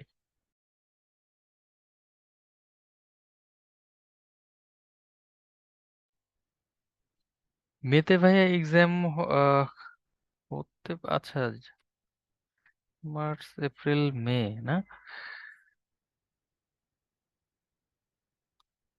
তো লেট হবে কিনা জানি না। যাই হোক, আগে এটার সার্কুলারটা হোক, আর আমরা আমাদের মতো মানে অবশ্যই চেষ্টা করছি আপনার জন্য ফুলি প্রিপেয়ার হয়ে এক্সামে বসতে পারেন। হ্যাঁ,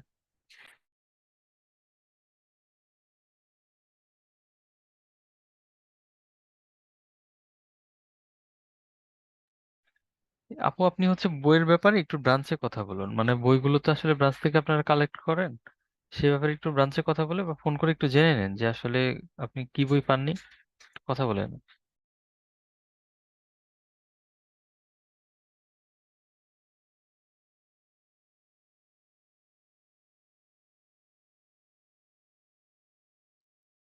আব্দুল্লাহ ভাই, একটু তাহলে এটা ব্রাঞ্চে একটু ফোন করে জেনে নিতে হবে ভাইয়া।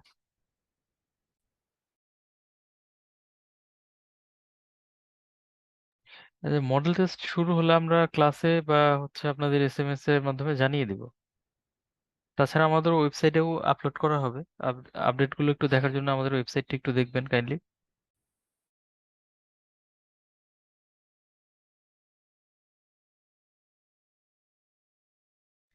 না, আজকে হচ্ছে ভাইয়ের একটু লেট ছিল, এর জন্য ক্লাসটা 6:45-এ শুরু হয়েছে, নর্মালি 6:30 থেকেই হয়।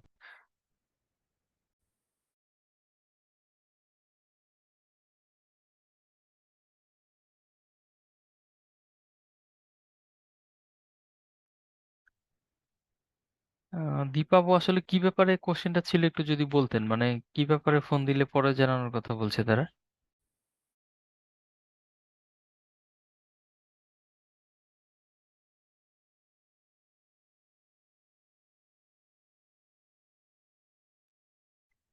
ও আচ্ছা, তাহলে আপনি এক কাজ করতে পারেন, আমাদের হেল্পলাইনে একটু ফোন দিয়ে একটা কমপ্লেইন করতে পারেন যে আসলে আমি প্রপার সার্ভিসটা পাচ্ছি না, এই ম্যাটার।